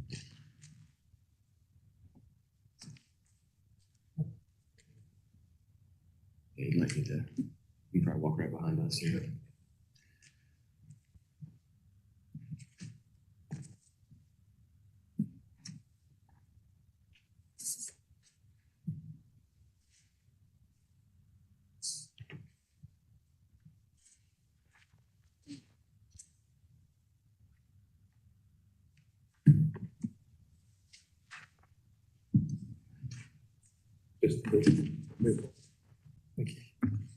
Good morning. Thanks for being with us, and the floor is yours for 10 minutes. Good morning. My name is Byron Colley. I'm a native Savanian. I want to say thank you for being here today and all that you do under the Gold Dome for the citizens of our great state. Your decisions change lives. I've practiced pediatric dentistry at Dentistry for Children here in Savannah for 22 years. Our practice has been in existence since 1950. As pediatric dentists, our groups represent a wide catchment of area of Georgia's southeast region, serving Camden, Glen, Long, Liberty, Bryan, Chatham, Brantley, Wayne, Effingham, Bullock, as well as other states like South Carolina. Because we have a patient-focused practice, we have a compassionate staff, we've never stopped taking new patients, we get patients out of pain, we offer the operating room for dental treatment, and we accept all types of payments, private pay, insurance, and all government-assisted programs. Access to safe and equitable anesthesia services is vital to the practice of restoring oral health to children and is unquestionably recognized as the only safe and compassionate means of providing invasive procedures to young and fragile children. Many dental patients in our region will routinely wait 6 months or longer for treatment under general anesthesia. Pain management, antibiotics, and temporary Band-Aid-like approaches are the only options. Misuse of antibiotics and narcotics in the pediatric population is well documented and against the best practices guidelines of the American Academy of Pediatric Dentists and American Academy of Pediatricians. Despite being commonplace, these practices are neither equitable nor fair. Pediatric dentists have been long-standing members of the surgery departments of our local hospitals for decades, providing care to young children, adults, and children with special health care needs in accordance with the guidelines from the American Academy of Pediatrics and the American Academy of Pediatric Dentistry. The American Academy of Pediatric Dentistry has witnessed a major decrease in operating room access over the last decade, a problem which began as hospitals faced hard financial decisions and set different financial priorities. We are a privately owned practice. We see children who have severe dental needs and patients with a variety of medical conditions. Once the child is being diagnosed with multiple cavities in our office, we discuss with the parents how they would like us to treat their child's dental needs. We have options depending on the child's age, parents' decision, and type of insurance they have. We have the use of nitrous oxide for the cooperative patient who is old enough to understand what we are doing but is still anxious. We can use a papoose, which is a restraint for young children that does not understand what we are doing, is understandably uncooperative. Unfortunately, because of the hospital cost or the wait time for the operating room at the hospital, many families choose this even though they would rather their child be put to sleep in the operating room for dental procedures. We also provide general anesthesia in the operating room. Parents often prefer the operating room option because it allows us to address all the problems while their child is asleep. Is amnesic? A thorough treatment plan can be performed with x-rays. The child will have all their treatment done at one time without having to be placed in a papoose restraint multiple times for dental treatment. Treatment in the operating room also allows all the dental treatment to be completed in one appointment instead of multiple appointments, which allows the child to miss less school, have pain relief immediately, and the parent to miss less work. One treatment visit is typically less traumatic for the child also. For this reason, access to operating rooms is critical for our patients.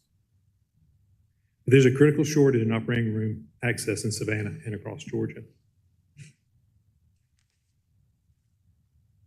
Let me show you a few pictures of what we do in the operating room. This is multiple decayed teeth, which I've prepared. These are the teeth prepared for crowns. As you walk through, you'll see multiple decayed teeth are here.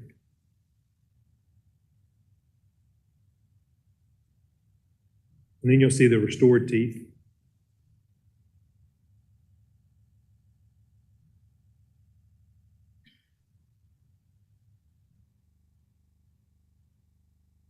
Our practice has explored opening a multi-specialty surgery center in the past. I know the conversation of multi-specialty surgery center is controversial. However, it would be good for the patients in our area, especially for access to care. Therefore, I've decided to testify publicly, and I trust that because I have a difference of opinion from others in our community, there will not be any negative recourse towards my practice and the patients I serve. Instead, I hope there will be healthy dialogue to increase access to care for our patients. Because we're not allowed to open our own surgery center, our practice sees patients in the operating room under general anesthesia at St. Joseph Candler here in Savannah. I have great respect for Paul Hinchley and Kyle McCann and their team at St. Joseph Candler. They've taken the time to bring in a consultant group to streamline the operating room to make things more efficient.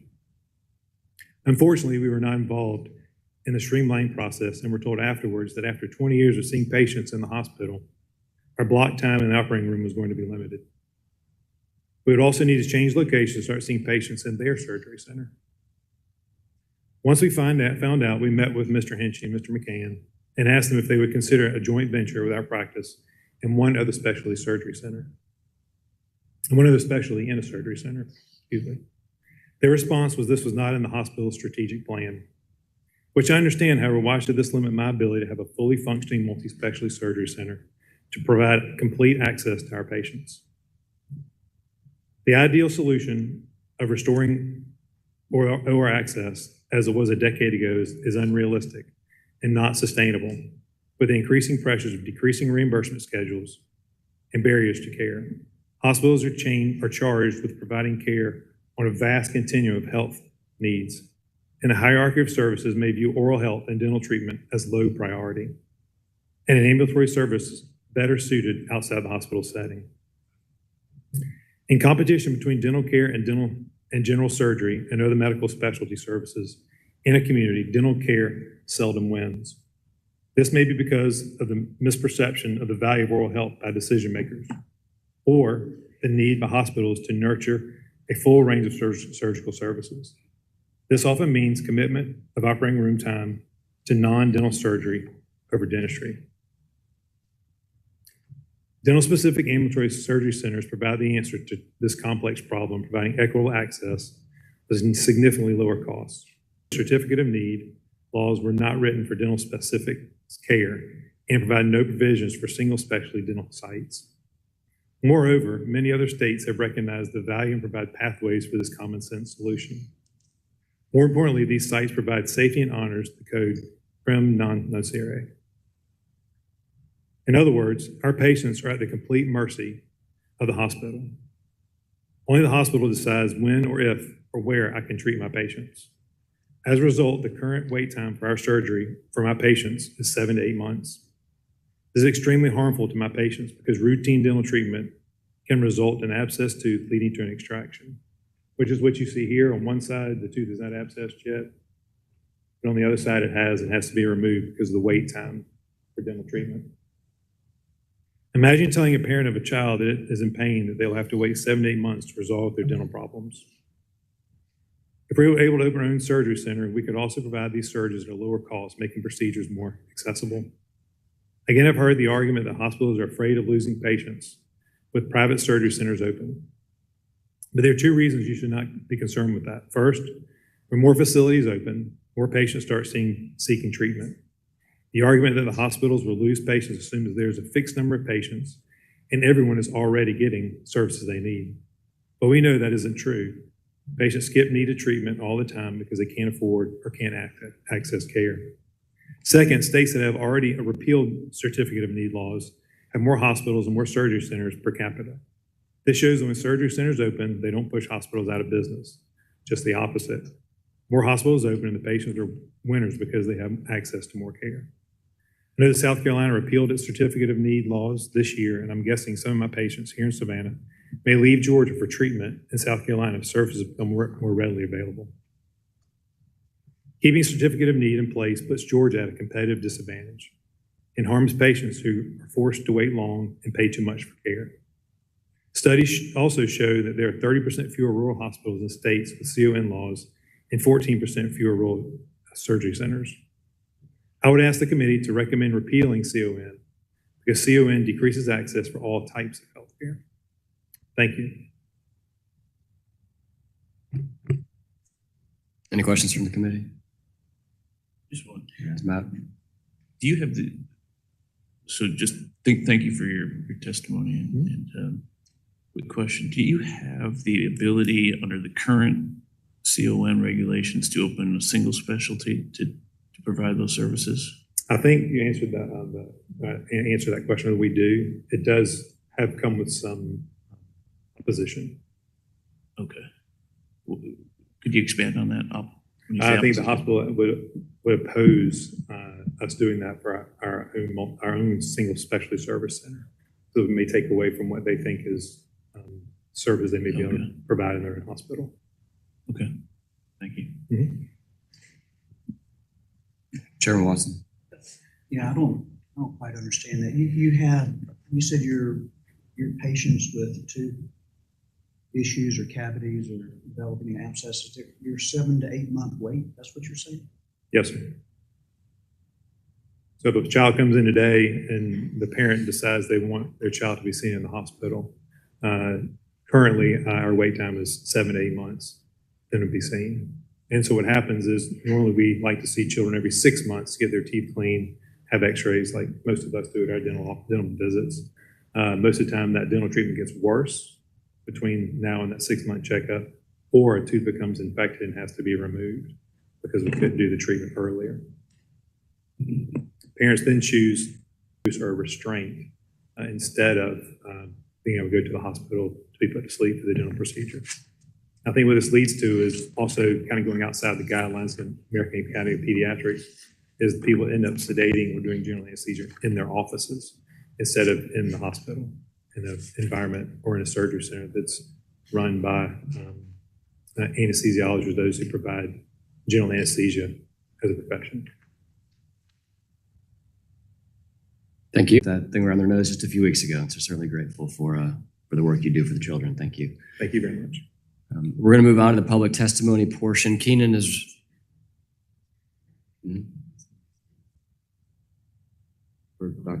Okay. Mr. Cole, if you could, or Ms. Colley, if you could come back down, Senator Sims has a question for you. And are we able to recognize her, or do we need to read her question? You got it? Oh, did she send her question or no?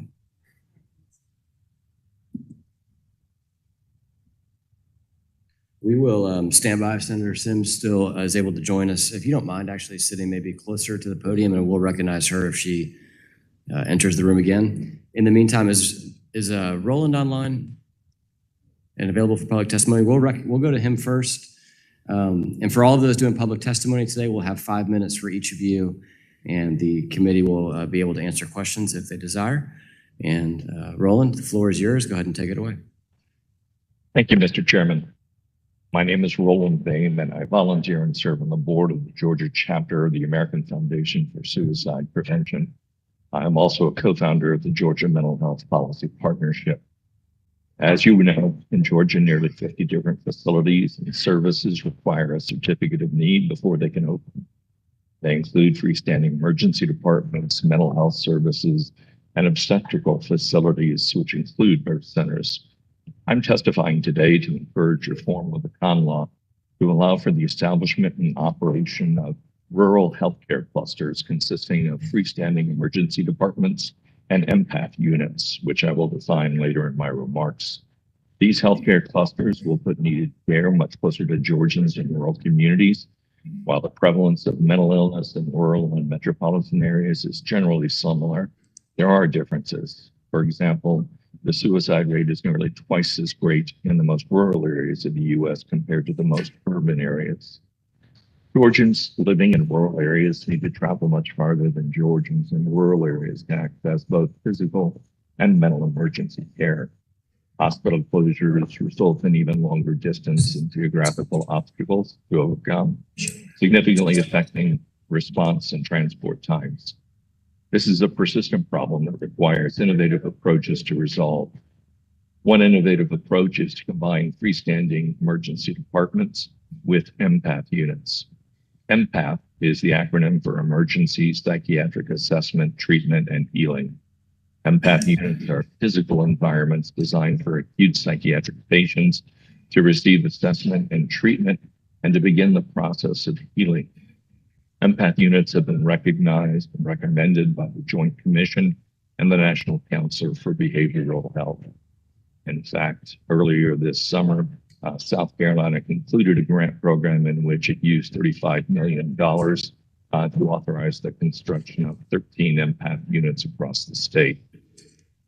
Complementing the emergency department, empath units provide a calm and comforting environment for patients, allowing movement and, more importantly, human interaction that is vital in the first 24 hours of treatment. Empath units streamline emergency department assessment of the health needs of mental health consumers and quickly transitions them out of emergency departments into a calming space that allows for the rapid assessment, supportive behavioral health needs, and linkages to other services. Empath units prevent unnecessary ED and hospital admission, provide more compassionate care, improve ED throughput, and increase patient and provider satisfaction. Critical point is that 75% of patients treated in an empath unit stabilize and return home within 24 hours without costly inpatient admissions or emergency department boarding.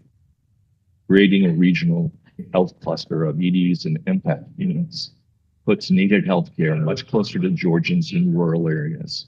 The clusters also ensure that emergency transport, including sheriff's department vehicles, do not find themselves on multiple-hour round trips to transport patients to hospitals, during which time their community is left without emergency and sheriff department resources. These regional health clusters will enable complementary health services, including birth centers. The maternal mortality for 2021 was 32.9 deaths per 100,000 live births. Further, suicide is the second leading cause of death for women in the postpartum period, accounting for 1 in 5 deaths during the first year after birth. Over the past 40 years, the number of birth centers in the United States has grown to more than 400 as of 2021, including 91 in Texas and 31 in Florida.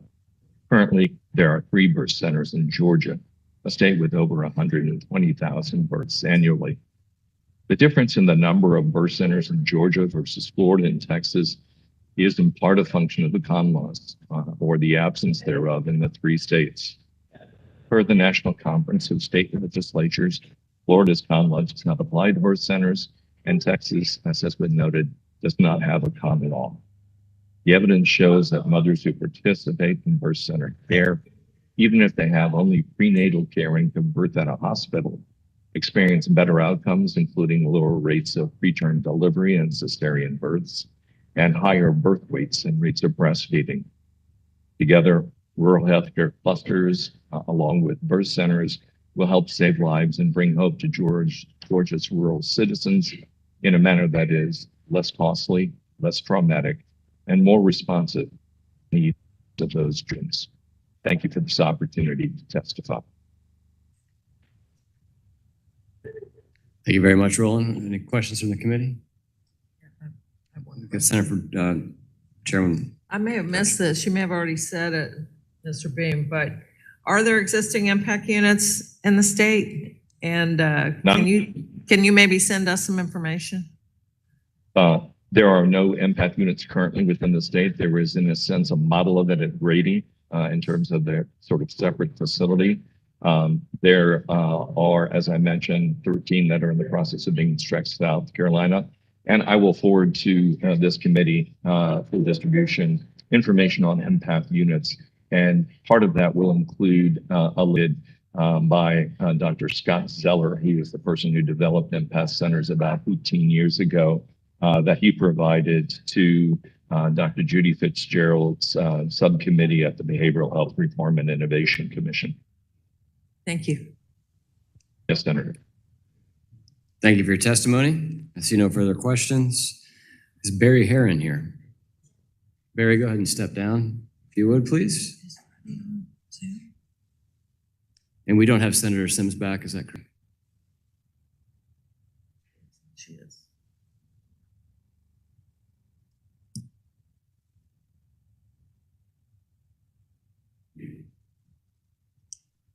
Floor is yours, sir. Thank you, Mr. Chairman, Senators, ladies and gentlemen of the committee. I'm Barry Heron. We talked earlier this year with regard to the process of applying for a radiation therapy certificate of need in Augusta. Wanted to bring you up to date on that. It has been denied. I don't think anybody was surprised that was going to happen. However, you need to hear the reason why, because you should be as outraged as I am because of that. The point of our application was to access lower cost, 225% lower cost in a physician-based cancer environment instead of a hospital-based cancer environment. There is no physician-based cancer treatment for radiation therapy in Augusta. We mentioned this in our application as well as lots of community support for that. Here's what the department said in June in its denial letter. There were 4 reasons for the denial. The 2 that you should be bothered by are these 2. The applicant presented no evidence of excessive or atypical costs or charges from existing providers. And the applicant did not demonstrate that patients are currently unable to access radiation therapy because of cost.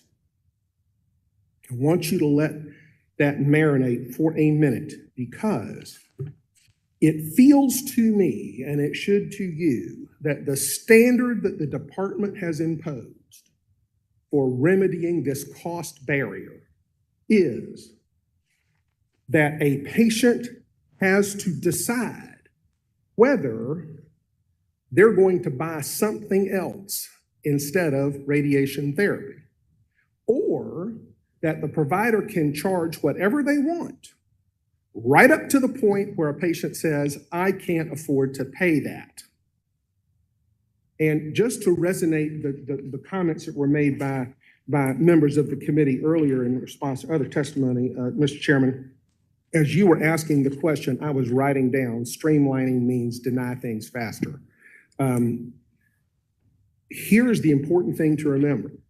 If a radiation therapy provider loses 89%, loses up to 89% of its business, or 11% goes down, right? They lose 11% of their business, they get to object. They have 89% of their patients, and they can stop somebody else from coming into the market. 2, licensure is not certificate of need. Accreditation is not licensure. Quality is not accreditation. Florida has addressed this with licensure and not with certificate of need. But I think it's very important to keep what the department has done in mind. 20 years ago, the Cancer Initiative was passed by this General Assembly and others. And it said that one of the things we're supposed to do is improve access to quality care for all Georgians with cancer. How's that worked out? I'll tell you exactly how that's worked out. Between 2006 and 2022, just that little measurement window, the number of people that own radiation therapy centers has gone down from 30 to 25. The number of hospital sites has gone up from 38 to 51. The number of non-hospital sites has gone down from 19 to 15. So in the time that we're supposed to be expanding access for people at a lower cost, remember that cost differential that Senator Kirkpatrick talked about, that hospital price versus that physician price. No facility fee payment for physician service.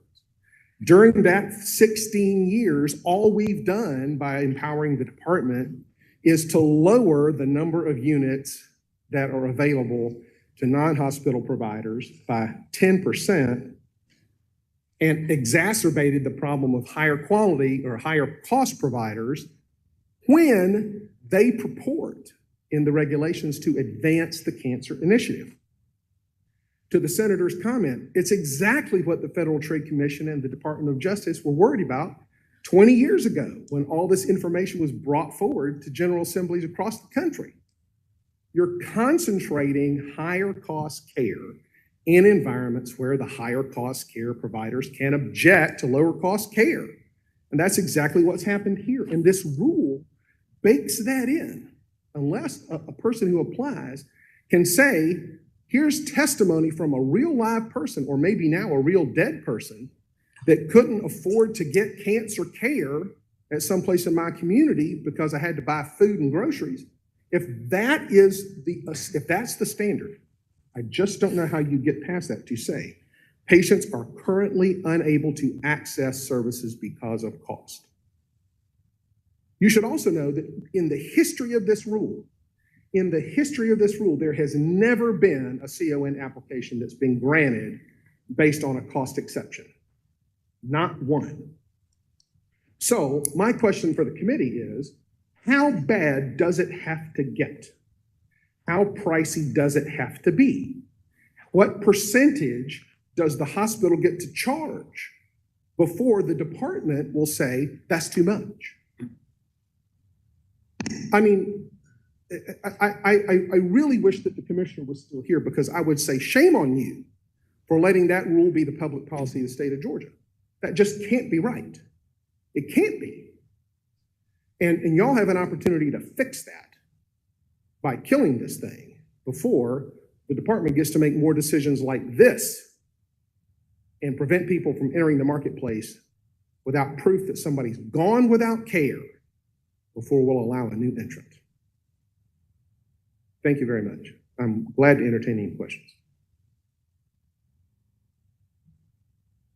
Seeing no questions, thank you for joining us again. Oh, I'm sorry. Chairman Watson. Thank you for bringing this, and we haven't done in Augusta. Was it, you think it was the House CON? Is that where the testimony may have been? But anyway, just for point of order is that the 225% is a pretty major number when it comes to, I guess, what you're really referring to as inpatient versus outpatient. Senator, it's actually a difference between hospital and physician payments, and that's just the difference in what Medicaid and the state merit system pay. Medicaid and state merit, gotcha. So the state of Georgia pays 225% more to have a patient treated for exactly the same condition in a hospital that you do in a physician practice. For state health benefit plan. Gotcha. Yes, sir. Yeah, I get it. So that's a pretty big number. Talk to me about quality a little bit. Well, sir, compare and contrast, if you will. Well, quality, the American College license, notwithstanding the fact that you have a certificate of need, you have to have a radiation safety officer who is an ACR certified radiologist. You have to have radiation oncologists that treat patients who are, in most cases, board certified in radiation oncology. I will mention to you that none of those things were a problem with this application, not a one. In fact, some of the providers that would be providing services already provide services at the hospitals in the same town. The problem is we can't show that somebody decided to buy food or pay rent instead of getting the bar, Senator, is so high that in 20 years, there has never been a successful applicant. Never. And so my question simply is, when is the state going to realize that it's been paying too much for care all this time? And does it really want its public policy to be somebody has to choose to do something other than pay for cancer care before we're going to give them some attention? And then how many of those people do there have to be before there's a need? I mean, so you're telling me that quality is the same, if not maybe done by the same providers. In this particular circumstance, Senator, that's in many absolutely situations. Right. I guess it's hard to argue that quality is not the same. So I get the cost. I mean, so for the state health benefit plans paying 225% more than they could be, and in states like, let me just, South Carolina, Florida, Texas, and that very conservative state, California, also doesn't have these issues, I presume. Well, sir, I can only speak to South Carolina because my client practices in both states, and they can open a radiation therapy center in South Carolina in 18 months.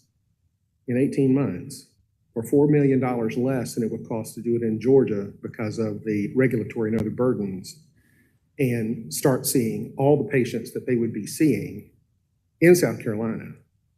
And the hospitals in Georgia would still lose their 10%.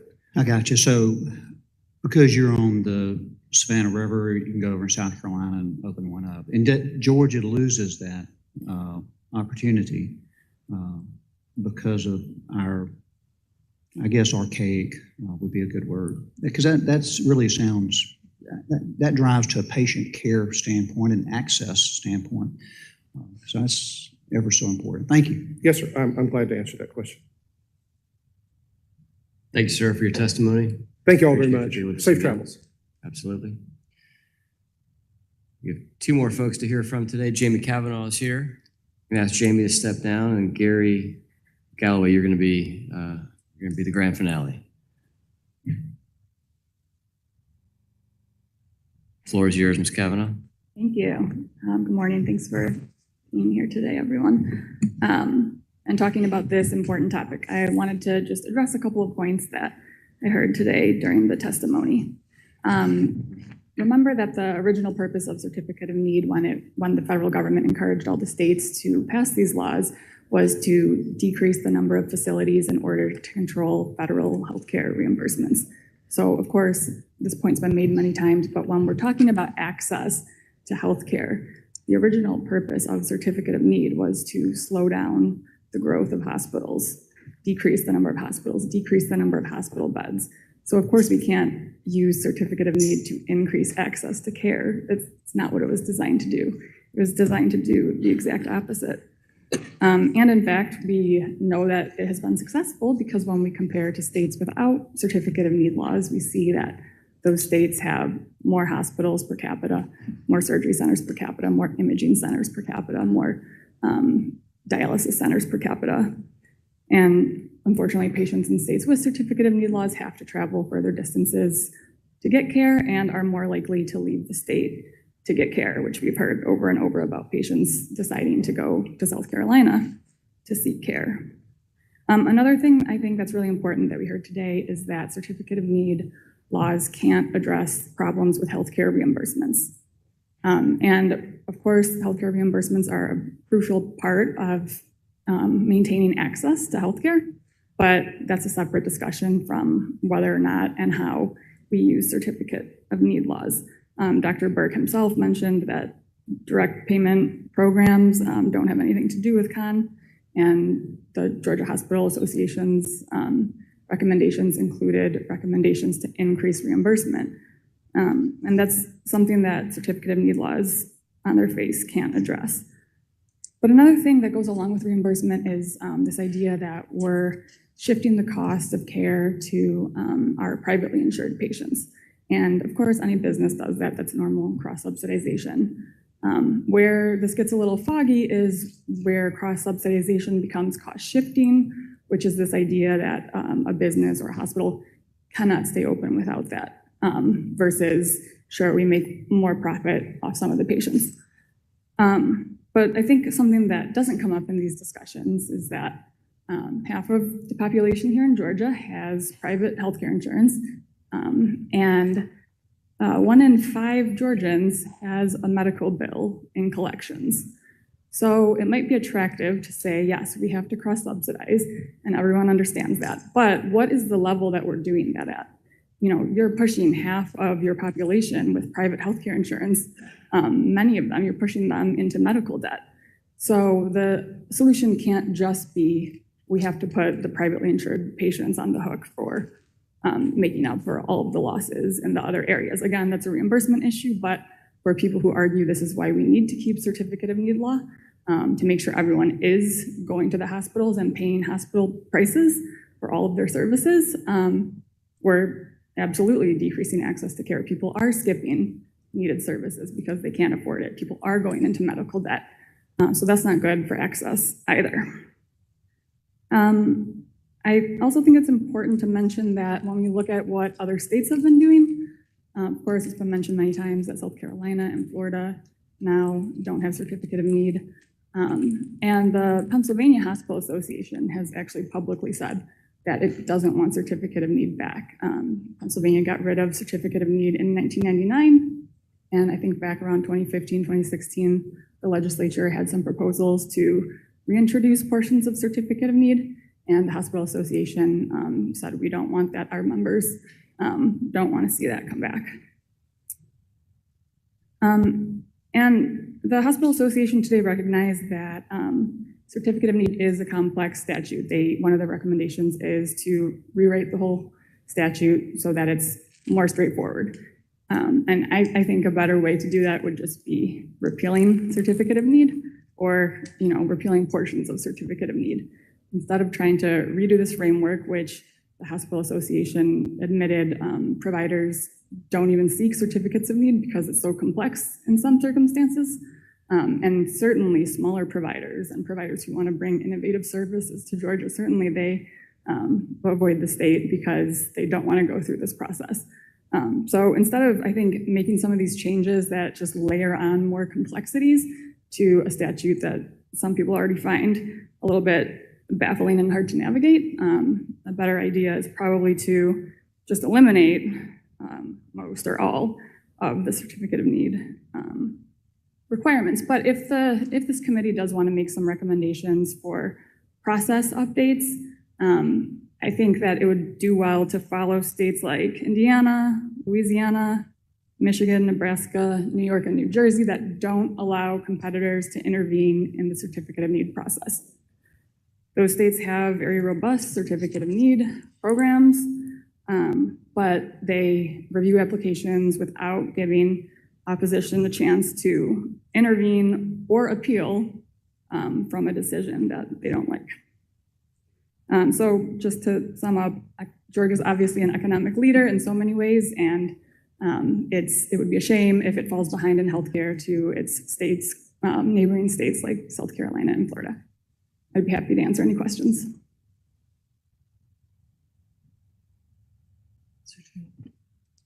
What were the states again? Yeah, Indiana, Louisiana, Michigan, Nebraska, New York, and New Jersey. New Jersey does allow for some very, very limited circumstances where a competitor can intervene, but the rest of them is zero intervention by opposition.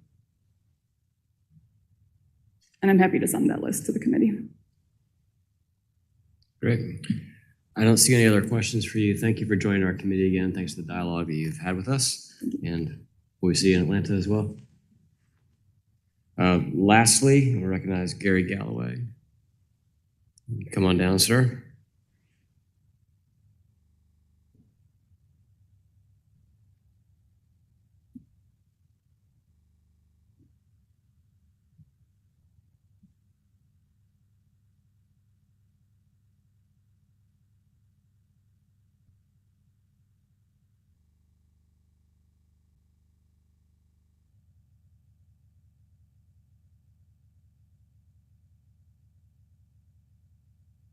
Thank you for joining us today, sir. The floor is yours. Thank you very much. You'll see what I'm going to say. First of all, thank you for the opportunity to come before this committee. Please understand that my comments are intentionally devoid of any intent to negatively portray any healthcare facility or provider, because the fact that I am still alive is due to the medical treatment that I continue to receive. And a sub-note here, we have medical professionals in the room. So everything that I share is through the ears of a patient over the course of time. My name is Gary Galloway, and I'm a stage 4 non-small cell lung cancer survivor. In the fall of 2016, following 2 weeks in Ireland and travel to Colorado for my son's wedding, I began experiencing fatigue and shortness of breath while playing a round of golf. A visit to my family practice doctor in Monroe, Georgia, resulted in a siren and lights ambulance ride to Athens for a week-long ICU stay. On November 6, 2016, Dr. Petros Nikolinakos, known to many as Dr. Nick and henceforth Dr. Nick, an oncologist, entered my hospital room and gave me the news that I had cancer. He shared with my wife, but not with me, that stage 4 non-small cell lung cancer is very aggressive and long-term survival is poor. 25 to 30% of patients with stage 4 non-small cell lung cancer die within 3 months of diagnosis, according to a 2021 study from the medical journal Frontiers of Oncology. That's not me, that's the journal. However, the remaining patients with stage 4 non-small cell lung cancer actually lived over 23 months on an average. Talk about outliving your expiration date. I'm living proof. Aside from the testing for genetic markers, I was told that I was going to need to have a PET scan as soon as the genetic test results were back. This was very new to me, and I laughed when I heard PET scan. I'd never heard it before. And the initial PET scan, followed by dozens since, was shocking. Dr. Nick told me that the injected radioactive glucose imaging showed up like the lights of the national Christmas tree. I experienced a number of physical side effects from the cancer, including clots in my legs, caused painful swelling, until the blood thinners and other medications became effective. I managed to spend 8 hours on December 24, 2016, at Piedmont's Athens Regional to receive a transfusion of 2 units of blood. My weight ballooned to 235 pounds, by contrast to what it is now, and I struggled to shuffle around using a walker. In early 2017, I started having difficulty breathing, and it was discovered that the cancer nodules had eroded the chest cavity wall, allowing for fluid to flow in, restricting the expansion and contraction of my lungs. I had a series of procedures where a long needle was inserted through my back to extract the fluid. The first time, 1,500 milliliters was collected. The second trip yielded 1,350 milliliters, and the final collection produced 1,100 milliliters of liquid. And I translate that into wine bottles, and that's a lot of wine bottles. Fortunately, my genetic markers indicated that I was able to begin treatment with Keytruda, an immunotherapy drug, shortly after ICU discharge. Dr. Nick, a noted researcher, had been conducting immunotherapy clinical trials research for years prior to my diagnosis. But I was one of the pioneers to be treated with this drug for my diagnosis since the U.S. Food and Drug Administration approved Keytruda. I won't give you the fancy name because I can't pronounce it, for treatment of patients with metastatic non-small cell lung cancer whose tumors express programmed ligand P1, blah, blah, blah, as determined by an FDA-approved test. And they approved this on October 24th, 2016. So I was truly a lucky, lucky camper. In addition to numerous ultrasounds, CT scans, and x-rays, I've had quarterly PET scans since late 2016. And my most recent PET scan was this past Friday. So I may glow a little bit brighter than normal. The radioactive glucose grabs onto the cancer, so cancer cell locations, and any increased activity can be detected. If I've had a pause in immunotherapy treatment, the cancer seems to be more evident, and the term I use is frisky. But the friskiness is diminished on PET scans following immunotherapy, which knocks activity back. My treatment regimen at University Cancer and Blood Center in Athens has been appointments followed by immunotherapy IV treatment once every 3 weeks, with the exception of pauses. Through the course of this ordeal, I've had periodic side effects from the immunotherapy drug, but they are very distinct from the common chemotherapy treatment side effects, such as possible hair loss. It's gone anyway, or nausea. Instead, my PET scans have revealed opaque images to indicate possible onset of bronchiolitis, which manifests itself again as a shortness of breath problem. My 24 plus PET scans and 79 or 80 immunotherapy treatments have combined to successfully guide my treatment for almost 7 years. This treatment plan was enhanced by data gathered from clinical research with immunotherapy conducted by Dr. Nick and his team at University Cancer and Blood Center. Through the course of my treatment process, I've had my physical order stat diagnostic studies ordered because cancer is tricky and has many twists and turns. However, the PET scanner is in high demand and there have been delays that have worried my doctor. If I extrapolate the scheduling hiccups that I've experienced through the years to include the diagnostic needs of a northeast Georgia catchment area that is fairly extensive, that's served by University Cancer and Blood Center, a sole PET scan site can end up shortchanging patients in the long run. There is nothing worse than the worry caused by delay, which drives fear of the unknown. In summary, I'd like to advocate for an installation of a PET scanner at University Cancer and Blood Center. Through the course of more than 100 trips to University Cancer and Blood Center, I've observed how difficult it is for some patients to even come through the door for their appointments for whatever kind of cancer. So if it's possible to reduce the variables for physically challenged and ill patients, this is a win for them, their families, and caregivers. I'm not a politician, and I'm not an expert on the many ramifications of the Certificate of Need rules, regulations, or laws, but I am a passionate patient who would prefer the comfort and convenience of one-stop shopping for my treatment in a familiar and compassionate care environment. Thank you. Thank you, sir. Thank you for taking the time to join us today. Congratulations on beating the odds. And, I'm not a happy camper. Any questions? See if any committee has any questions.